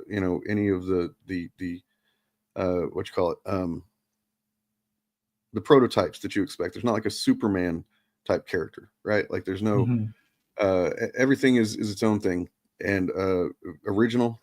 And there's some of these characters are difficult to like, and even some of them are morally kind of like, what the fuck? Ninjak, for example, was one that I didn't think that I was going to like when I started reading him, because he does heroic shit, but generally it's just, by virtue of he's being paid by MI6 British government to do some shit, some spy shit. But then he kind of just like, it's interesting. I don't want to give anything away, but like it takes a while to learn that like the reason why he is the way he is, and that he's a lot like James Bond, but also like Batman and a ninja. Anyway, all the Valiant characters are interesting, whether they're likable or not. They keep your attention. Like my biggest surprise was Exo Man of War. I didn't expect to like that one as much as I did. Me either. I remember seeing images of Exo Man of War back in the 90s in Wizard Comics, in Wizard Magazine, rather, and I'd see, a Valiant thing, I'd be like, what is that? Exo Man of War, that sounds stupid. What is he, like Iron Man or something? And but no, not at all. No. Yeah, Shadow yes, Man, but no. More the no than the yes. Dude, yeah, Matt Kent, I'm not sure how to say his last name, but his shit is some of the best. Jeff Lemire's as well. Yeah, there's just some incredible stuff. A lot of creators that you've probably read before if you've read Marvel and DC that have worked on this stuff. Greg Pak wrote Eternal Warrior for a while. We were just talking about that the other night. Kind of, yeah. I mean, well, so he's not quite as barbarian as that, but kind of at the same time. He's a what is it? He's a Visigoth warrior, a Visigoth prince who was kidnapped by aliens in the 6th century, taken to space, bonded with their sentient powered armor that they worship as a god. As a god, and they've had several of their people, their alien people, over the years trying to bond with it, and it rejects all of them. And so that's like their holy grail is to get one of theirs to bond with this fucking sentient armor. And then he just does, and then he becomes and like leads. And then he comes back to Earth and finds that like 1,500 years have passed, and he's now in modern day. Time dilation. So what I found intriguing about him is that makes him both one of the most primitive people in the world and one of the most technologically advanced people in the world. Yeah, it exists. Like it's pretty cool. And he just wants to reestablish the Visigoth kingdom, on its traditional homeland of Romania. So, and I didn't realize how far this was going, by the way, but because I hadn't read into this, I only saw the Valiant Beyond thing once, and I didn't look into it. But so recently they did. If you watched, whenever I had AJ and Padu on, he was talking about Valiant Resurgence, and that there was a, it was kind of like seemed to be a resetting of the universe or whatever. Yeah, it seems like it. So sweet. In March. Reboot of the Valiant universe, Valiant Beyond in March 2025 solicits. So I don't know if it's going to literally reboot all the origins and like going to start telling their stories from number one. I kind of hope not. So is it a hard reboot or a soft reboot, I guess is the question. Right. Maybe this will new storylines, origins and character designs promise fresh adventure in a reimagined universe. So this would be the second time they've done this. So there was the Valiant comics of the 90s.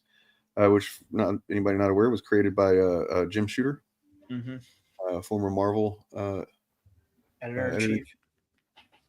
And he was allegedly kind of like a kid genius, essentially. Jim Shooter. He kind of entered the. Isn't he the guy? Yeah, he's the one that like wrote a story for DC and got put on a book, basically, just like as a fan. He wrote a story, sent it, and they hired him. Yeah. And then eventually being, editor-in-chief of Marvel. To when you hear people talk about working under him, he was kind of a dick. But like a lot of Marvel's, successes took place when he was editor-in-chief. Same time, right. So, I mean, I believe he was editor-in-chief when we had the Spider-Man story we've talked about before that broke the comics code. I think so. And he was definitely the guy who it was his idea to do Secret Wars, the original Secret Wars, which was not a story idea originally. It was a toy line idea that they were like, oh, we better do a story to go along with it. But that's by and large considered the first, line-wide crossover of the Marvel Universe. Right. So in news broken, well, let me finish reading this. New storylines, origins, character designs, creative teams blend genres to deliver modern tales for mature readers in accessible format. And just to be clear, we won't necessarily be reading these whenever they happen. I mean, I will be personally. I'm sure Bob will too. Depending on how far we get into it, if anybody else wants to branch off and start reading some of this stuff at that point, we can talk about that. But Valiant Zombies. News broken by Bleeding Cool last month. Alien Books and Valiant Comics have confirmed that they are publishing a line of new reader-friendly comic books beginning in March 2025, taking place in a new Valiant Beyond universe. So this is kind of like Absolute or Ultimate, I guess. Calling it a Valiant reboot. Call it a Valiant reboot, call it Absolute Valiant, maybe even the new 4. Like the new 52, yeah. We will begin with Bloodshot #1 and Tales of the Shadow Man #1, which launch in March, featuring new character designs, origins, and story arcs. Then all new Harbinger #1. Harbinger is still kind of hard to beat for me, man. That one got me really into Valiant. Yeah, if you like X-Men, you will like Harbinger a lot. Okay. Yeah. So, and then Exo Man of War #1 will follow in April. Each character will receive 12 issues split across 3 or 4 issue miniseries. Issue #1s will be returnable for retailers. That's fucking excellent. Oh, wow. Because that's not something that Marvel and DC tend to do anymore. Nope. What that means for anybody that's not aware is that, like, so you have to, comic book stores have to order in advance, and they kind of just have to. The trick to being a successful comic book store is, by and large, like knowing what your readers are going to want to buy, because you have to order in advance, like how many copies of this thing, so they get solicits several months ahead of time. Right. And they go through and they go, oh, I bet people want to buy this, or they were not going to want to buy that many of this, so I'm not going to get a bunch of copies of this. So it's kind of a crapshoot when it comes to the big two. Because what you have is the solicitations that we're seeing right now are these solicitations that comic book stores are getting. Yeah. And then based on their pull lists, they will make business decisions on their broader orders for what goes on the rack. So, yeah, the existing Valiant Comics universe and characters will return in a special prelude comic. Okay. So I'm guessing that they died. But I mean, so this is they essentially they look exactly like, based on what we can see, they look exactly like what we know these characters as, except for this one kind of. Yeah. Again, I only painted that as Harbinger because he's not one of the other three. That's not the Harbinger Foundation symbol. Pretty obviously Bloodshot, pretty obviously Exo Manowar, pretty obviously Shadow Man. Although the Shadow Man mask is a little bit cooler. And that's the one AJ. I believe AJ is going to be working on that again. Oh, cool. From what I've seen. And then, okay. Spinning out a resurgence of the Valiant Universe crossover event, Alien Books state that Valiant Beyond is designed to be new reader-friendly and ultra-accessible. Each Valiant Beyond series will feature introductory price debut issues, extra story pages, new logos, and trade dress on the covers that help distinguish the line from what came before. Nice. As we enter into the second year of our partnership with Valiant Comics, so this is from the Alien Books guy, and come out of the Resurgence crossover event, we wanted to take a big swing and try something new. The success of Absolute, Ultimate, and Energon universes. So he is at least naming the people who's they're aping. Yeah. But works. Mm-hmm. I mean, it's not like, it's obviously a business decision to make more money, but at the same time, like, giving readers an entry point is a good fucking thing with comic books. Because that is the hardest part with American comic books, is where the hell do I start? And, generally, as we've seen, I've read a couple of the Energon stuff, and by and large, it does seem very popular. I can see why. It merged fucking Transformers and G.I. Joe. Well, and like that's what IDW did as well. But it also has its own, the Energon universe also has its own original stories that weaves through those, where there was less interaction between, like, even though the G.I. Joe stories and the Transformers stories were ostensibly set in the same universe, they didn't really touch each other that often outside of some specific crossovers in books. I did not know this, if that's true, but like in thinking about some of those old covers in the 90s, it kind of makes sense. They did seem a little unique. And yeah, Shooter created the new universe, which was kind of a failed thing. I was going to talk about that in my Ultimate series at some point. 1 second. But I guess I can talk about this in the Ultimate series as well, which is, series where we talk about Ultimate. So basically, anytime that the big two has tried to, well, I guess, and now Valiant as well, tried to restart continuity to varying degrees of success. The kerfuffle. Well, because that affected publishing really badly. And essentially they're now doing like crowdfunding for a lot of their stuff too, which is, maybe that'll work out well for them. It's also just kind of like learning that makes you feel like, oh, they've fallen off a step. But maybe that's what they need. I hope so, because Valiant has a great roster of characters. And it's really frustrating, especially after getting to read this stuff, and most of it I've read just since, talking to you, Bob, was like, you were like, you should get into reading it. And I did. So let's see, the success of those three from both retailers and readers for accessible and high quality storytelling. Our goal is to take inspiration from those lines while doing something that is distinctly our own. Yeah, good job. So Alien Books and Valiant Publishing Partners began in 2024 and saw the return of many iconic comic series. The release of trade paperback collections reprinting many iconic stories and runs. The Resurgence of the Valiant Universe event featured the heroes and villains switching allegiances when the maniacal Dr. Silk upended the rules of life and death on Earth. The game-changing finale to the Resurgence event, releasing in January, will also detail the birth of the Valiant Beyond universe, providing a pathway for the continuation of. So, okay, they literally are doing an ultimate absolute. Yeah, because it's going to continue as well. It's always been great at using superpowered characters to explore different genres. That's very true. Like, honestly, Marvel, DC, to varying degrees, they can do a comic where there's different genres explored a little bit here and there, but for the most part, they remain superhero comics.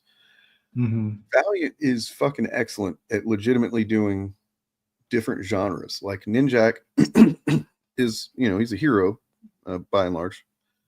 But like it is, there's spy stuff, just like espionage, noir, and like there will be whole issues that are kind of like told in that kind of genre. Yeah. Without just like bursting into a big superhero battle or whatever. Although he did fight the entire Valiant universe. There was a whole series about that. He fucking, not to win. It was actually titled. It was actually titled Ninjak versus the Valiant Universe. Yeah. And yeah, he did not win, but it was essentially a standstill. It got to the point where like the plot necessitated that they stopped trying to attack him because he was like kicking their asses anyway. Anyway, so now that said, as much as I told you the other day, I'm like Eternal Warriors kind of man. I do appreciate his friendship with Ninjak, and I like seeing the stuff in the future where they're like the last two. You know what I mean? I don't know if you read any of that, but like that shit's pretty cool. Yeah. Yeah. I find the Eternal Warrior is a little. I think he's the least interesting character, but he still interested me a little bit because the fact that he's been around. Spoilers, but he's 10,000 years old, and he's basically fought in every conceivable way that you can imagine. So in the modern day, he's a little bit like, I don't really want to fight anymore, guys. Conceptually, he is cool. I don't see that coming out in the characterization very often. I mean, except for when the moments where he's like that. But like, I was just reading an issue of it the other day, and he's just driving a truck, and it's just like, this is a guy who's been around thousands of years. I mean, of course he's going to drive. He's going to use the newest technology, but like, how is all that experience affecting this plot right now? It's kind of not, I guess, except that he's a badass fighter, so he's had a lot of time to practice. But anyway, hi folks. Hey, Morgan's back. I'm back. Hi. But Eternal Warrior works best when you read his storyline alongside Ivar the Time Walker and Archer and Armstrong. Fair enough. Because those are his brothers who are also immortal. There's also a couple of like not one shots, but like character stories that are just dropped in that don't seem to be super connected to much, but they can be. Like there's what's her name? She's like the goddess of war or whatever. I forget what the name of that is. But yeah, that was pretty badass little one paperback worth of story. I like Livewire a lot. Livewire is a fucking cool character. Yeah. She is cool. And that was cool because you first meet her, I was read Harbinger first, and she's just kind of a ancillary character in Harbinger that comes up and is, a obstacle for the main character for a minute. And then she just kind of goes away. But she makes a choice in that story that like has a ripple effect on her path. Then down the line, you read the Livewire book and you read her another book, and it's like continues to grow her her agency and choices she's making, and considering she's one of the most powerful beings on the planet. It's pretty fucking cool. Sweet. So Bloodshot will battle a Japanese underworld hooked on a new drug with vampiric side effects. Cool. It will blend. That's a little unclear. Does that mean Bloodshot is hooked on the drug, or the Japanese underworld is hooked on the drug? Bloodshot's still hooked on nanites. The 3-issue Bloodshot will blend crime fighting, horror, and ultra violence as a mature reader's story. You'll find Bloodshot like you've never seen before. Literally, trapped in the Japanese underworld of the undead, he'll discover that this world is stranger, more complex, and far more dangerous than he ever imagined. And this issue is 24 pages packed with action, mad ideas, and one particular scene that I can't believe was approved. Cool. The team behind acclaimed Shadow Man Soul Eaters miniseries, writer AJ Ampadu and artist Sergio Moniz will reunite to showcase a very different side of the anti-hero in Tales of Shadow Man #1. Set in a utopian version of New Orleans, the magic capital of the world, follows a detective trained in the art of voodoo who faces an unprecedented threat to her city. Out of options, she must summon the enigmatic force known as the Shadow Man to help save New Orleans from the forces of the dead side. Dead side's a cool concept too. I've really liked that, learning about that shit. It's like the underworld, but there are specific rules to it, and it's very explained in as much scientific way that it can without ruining the voodoo, so to speak, of it. Yeah, it reminds me a lot of a tabletop role-playing game called Wraith: The Oblivion, which was put out by the same people that made Vampire.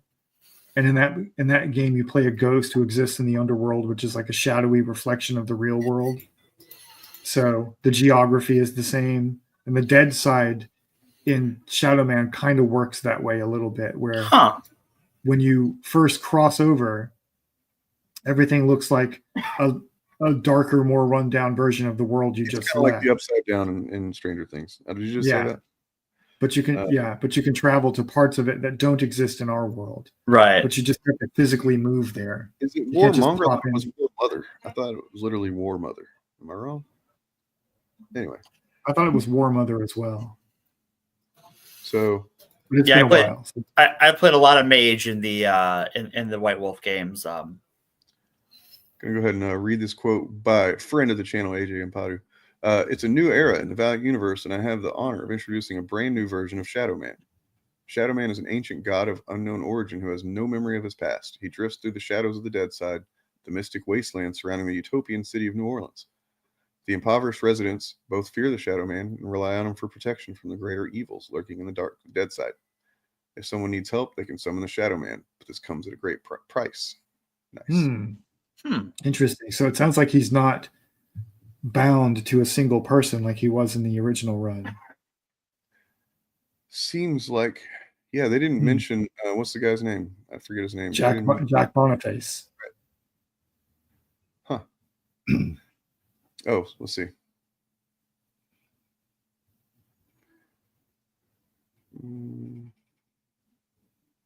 Well, I mean, they're calling him, so I guess. Oh shit! Look at this Exo Manowar, dude. Fucking shit, that's cool. Oh man, that may be the best design of his suit I've ever seen. It is, and I just got to the part in his ongoing where he kind of upgraded a bit, but that is a sick update. They definitely, you can tell they wanted to make him even less similar to something like Iron Man than he already was, and good job at that.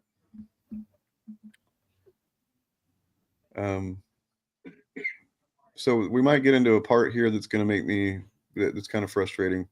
Uh-oh. So, oh man, that's fucking cool. Oh, so his sword looks, he has a sword now. He's got like this kind of scepter thing, maybe. It's almost got like a spearhead on it. Yeah. Cool. Yeah. I don't know what, maybe they've just made it into an all weapon, but he can turn it into whatever weapon he needs. So they're aiming for at least 12 issues per Valiant Beyond series. That's cool. Splits into arcs that combine to tell a larger story. Cool. We're optimistic that fan and retailer support will help us expand this line further with more miniseries and specials. Well, as Bobby points out, it looks like a mace, and that's kind of, definitely see that too in it. Yeah, in the original run, it always manifested as like a sword made out of energy. But it would make more, if he can manifest a sword, it would make sense he can manifest it as whatever weapon he needs. Well, and if he was my tongue is tied. If he were a Visigoth warlord, he would have a wide array of weapons he was familiar with. Yeah.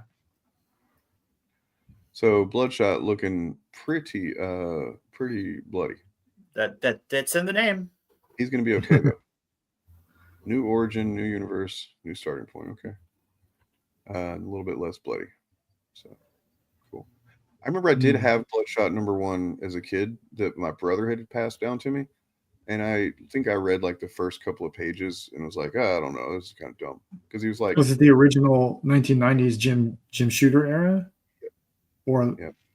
And I thought it was cool because it had the chromium cover, but you know, it just, I don't know, I was not ready to read something that wasn't just straight up superhero fare at that age. They're giving us a lot of information on this. Well, there's one thing I haven't seen yet that I'm pretty sure it's got to be here, and I'm not happy about it. So here's Shadow Man. Okay. But cool. Yeah, it's very similar design to what he's had before, but like the white, those, you know, pointy parts of the mask are a little bit more pronounced, but still, they haven't changed them other than Exo Manowar. They haven't really changed them a whole lot. These characters. Yeah. Let's see what they did with Harbinger. Are they not showing us? Yeah, they're not showing us the other two yet. So gotta tease that out a little bit. So I saw a name when I first saw this mention, which is what caused me to not look further into it because I got pretty frustrated. Apparently Mike Barron is writing something for Valiant.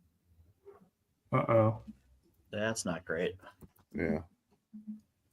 You know, which I just, well, maybe what he writes will be good, but the fact that he's the one doing it is not great. Less than ideal. Yeah. Oh, that's right. He's writing Nexus. That's what it was. Which wasn't originally okay, so it's his character apparently. So he wrote this character, I guess, in the 90s. I don't know. Valiant Entertainment concludes the resurgence of the Valiant universe, blah blah blah. But its parent company, Alien Book, also has the return of Mike Barron's Nexus. So this is out already, apparently. Mike Barron and Kelsey Shannon out in December. Sorry. If anybody wants to see some of these other covers from the resurgence, they're also pretty fucking sick.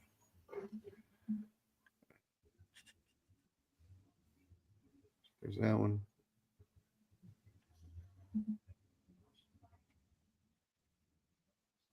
Their covers, like the interior art can be kind of, you know, subjective. You know, your taste may vary, but their covers tend to be almost like they're aiming for more prestige than Marvel or DC. Mm-hmm. Yeah.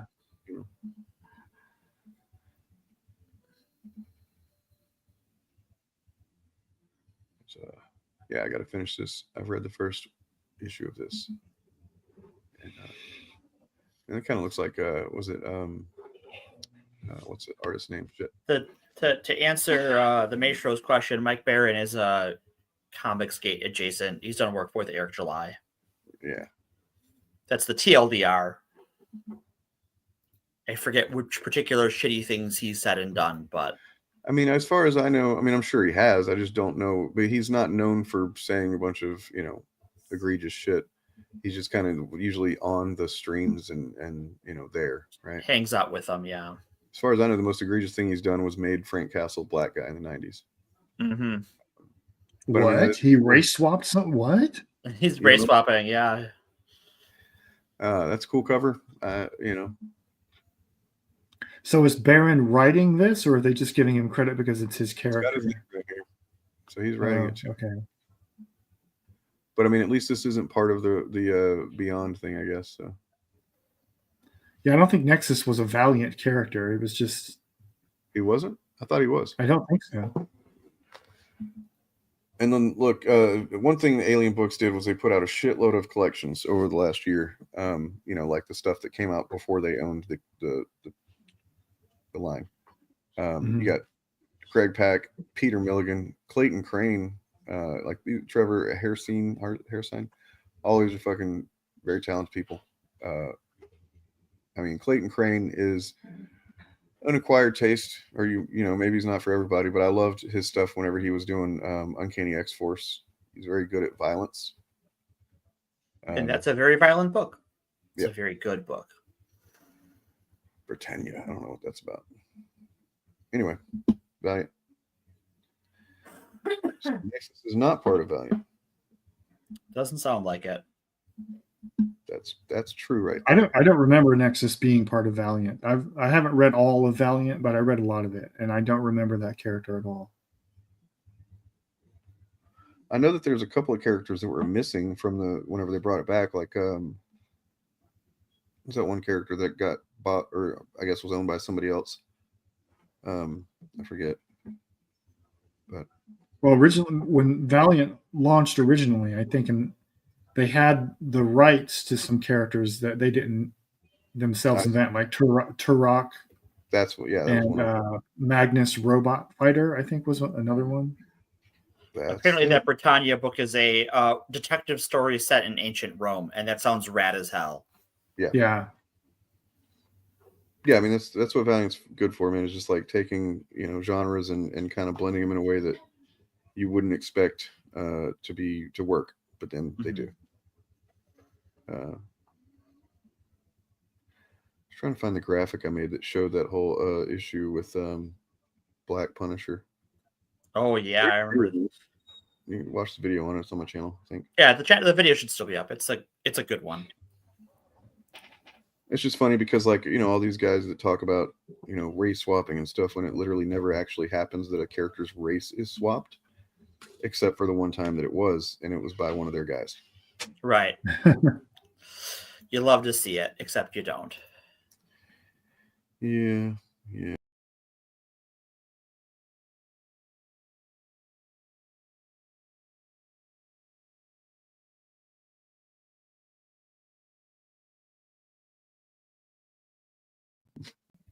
All right. Yeah, the collective she, the royal she, her stuff.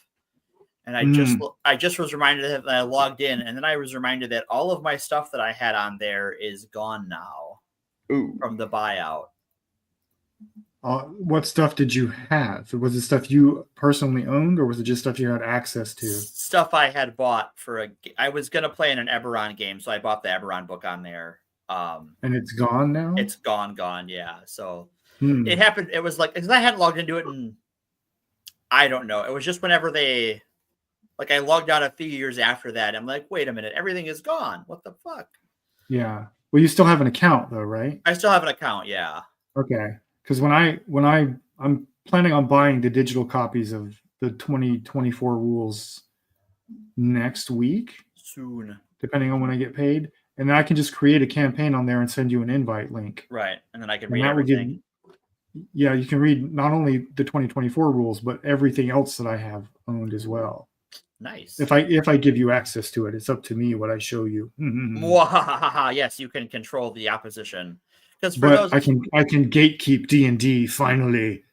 But that's what I think that's the best feature of D&D Beyond is the fact that if you are a player, you don't actually have to own anything. Just join a campaign and you'll have access to tons of stuff. And a lot of DMs just keep those campaigns open for their friends and whoever else wants them long after the campaign's over, so they can keep using that material. Oh, we got Indie Alert right here. You guys maybe should check out if you're interested. That looks cool. So apparently, Oni Press brought EC Comics back last year. Fans of EC has its roots deep in our yeah, they are foundational to our work. Horror and sci-fi anthologies. Now it's time for the historic label to grow further with EC Cruel Kingdom. The new dark fantasy anthology is all about fantasy and its tropes, with a bit of sci-fi thrown in. The first edition, collecting 4 stories, features some of the comics' best creators. So, Blood of the Robo King by Greg Pak. Shut the fuck up. That sounds awesome. That sounds rad. Opens on a village made of wood, straight out of an earlier era of human history, as skyscrapers line the horizon. These pious folks fear an invasion, but a few monk-looking folks have a trick up their sleeve: a robot knight. Pat crafts a story here to comment on those who proclaim themselves pure, yet use others to avoid sinning themselves. Look at this cover. Oh, this looks cool. Yeah, that's beautiful. Okay.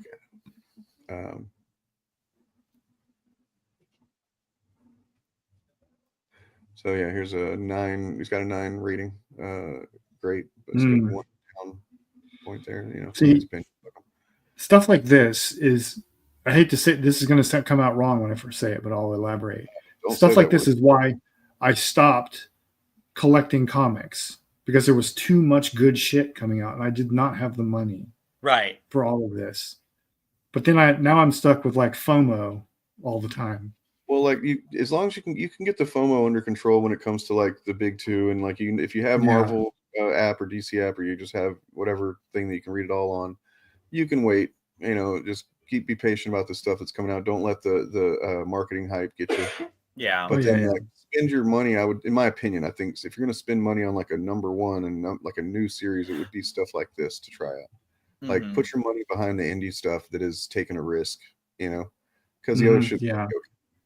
Like, well, especially because like when it comes to Marvel, we've really seen that like the comic books are more a lab for what they're going to do in the MCU rather than something they rely on as the primary means of their income. Yeah. And it sucks because it does have an effect on the creators at the big two as well, because if the sales, they may not directly profit from the sales, and they maybe should, but like it does tell publishers, the editors, like, oh, well, we shouldn't keep publishing this because people aren't buying it. But that just is kind of another problem with the sales model of periodicals, in my opinion. And the rights issues with comic stories, where like when they adapt stories, they don't always pay the writers who wrote those stories at all, much less fairly. Bob, I don't know if you're aware of this, but I think I've told you before, but you are welcome to hang out after we in the stream to chat if you want to. Okay. No yeah, pressure. we have a secret post game you're now invited to. You've passed the test. After party. So far, the theme had been let's talk shit on Bob with the old ways, but we can find something else to talk about too. So. Yeah, maybe. Maybe talk shit on me. I love talking shit on myself. I hate myself. yeah. That's the funny thing. Whenever I've seen comments in one of the videos about me, it's like these people don't understand. There's nothing they can't say about me that I haven't said worse about myself. You can't hate me more than I hate myself. You can't. You cannot. No, they can't hate me more than I used to hate myself. That's the difference. It's like I used to hate the fuck out of myself and said and thought all of the worst things you possibly could, except you can't even imagine some of the things. Like none of these chuds have the ability to fucking judge me the way that I used to judge myself. No. Yeah. So they got nothing. And now I'm just fucking invincible. But all right, guys. Good stream. Thanks for being here, fapping with us once again. Yes. Go get yourself have a smoke. No, don't smoke. Have a sandwich. Have a sandwich. Have a beverage of your choice. Read a comic book. Play a role-playing game. Here I'm gonna show like the first couple of minutes of this this video that's doing really, really well actually. From yesterday, where we looked at Thinking Shittical with Richard Pace and Ramon Villalobos, which by the way is going to be a pretty regular thing I think on Fridays. Awesome. This week Ramon might come on, I don't know, but like I know that Pace is going to be out of town, but then once he comes back, we're doing it again. I know Bob of the Old Ways has a new video that just came out, I think today or yesterday. Both. It was around midnight. Oh, okay. I think, depending on where you were in the country. Right. I didn't even plan for it. I just did it because I was bored. That's fair. Hey, it was good. I enjoyed it. It's not really doing numbers, so whatever. Well, you know what? Yeah, we should watch that instead. I just haven't prepared that. What's it about? That D&D game. Yeah, it's that little indie game we've talked about on the show before. D&D. Is that like dogs and dragons or something? What is that? It's I can't think of a good. I'm so sorry, I failed. The best I could do was I was trying to think of a good one. Yeah, critical fail. Here you go. Hypnotic fails inside check about D&D. Check that out, guys. Give them some numbers. Yeah, subscribe to Bob of the Old Ways. Subscribe to Actual Fandom. Yeah, the algorithm. I don't think it quite knows what to do with my content really, because like if you look at the numbers on my videos, they're either like in the thousands or less than 100. Right. It's weird. So that might just be because I don't have a regular posting schedule, and Well, I mean, honestly, what I see is that like you sometimes get a wild hair to just do what you feel like, and you're not worried about the algorithm, and that's fine. Yeah. This one, that type of thing. When it's like, I don't think people were still talking about Sydney Sweeney, but you wanted to talk about it, and that's fine. You should make content. They were at the time that I made that. Oh, Yeah, that's why it's weird. I've been disconnected from that shit a lot. So yeah, but I mean, you got good views on this one. Yeah. Let's pump these numbers up. I see you got a certain shut in there. He's got some bad takes for sure. If you don't fuck, you might fuck around and get a cum beard on the thumbnail, Bob. Oh, fun. That's what he likes to do. It's been my dream since I started YouTube. Well, you know what's weird is what that says about him, right? It's just like that's the thing you go with, huh? Very, yeah. That's what you go to. I feel like that's something about him. Hypnotic loves cum. I've said it before. I'll say it again. He just loves them cummies. Yummy, yummy. Give me cummies. That's him. And if he loves cum, he should explore that somewhere else with a consenting adult. Yeah, you don't need to fling that at somebody else. Don't fling your cum fetish at me. He just strikes me as like a throwback to the early aughts internet tough guy thing. Oh yeah, he definitely has struck me from the beginning of like, oh, you're getting into this on the tail end of being a shut on YouTube, being like a cool thing. Yeah. Yes, I did actually watch Rogue Elements. Salute the man. Subscribe to him for that and watch that video. Anyway. All right, guys. I will see you. I think we're going to be doing a Shillcast this week. Woo, Shillcast! So that should be fun. Be there. I'll try. All right. Yeah, be there. Did you say be there? What did you say? I said, yeah, be there. Be there. Comment in chat so I can ban you. All right. So, oh wait, I got an outro here. I forgot about that. Okay. Peace.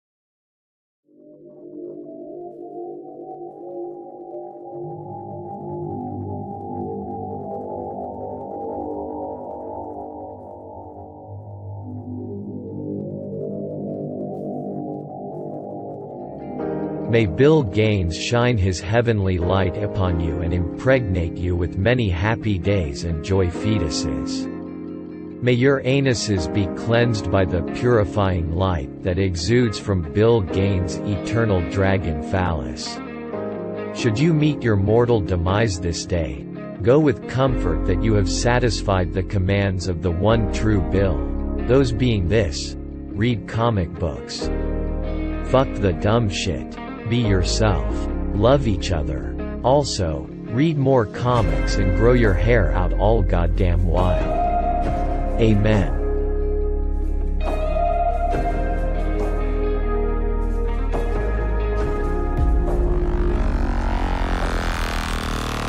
Actual fandom is not going to stop.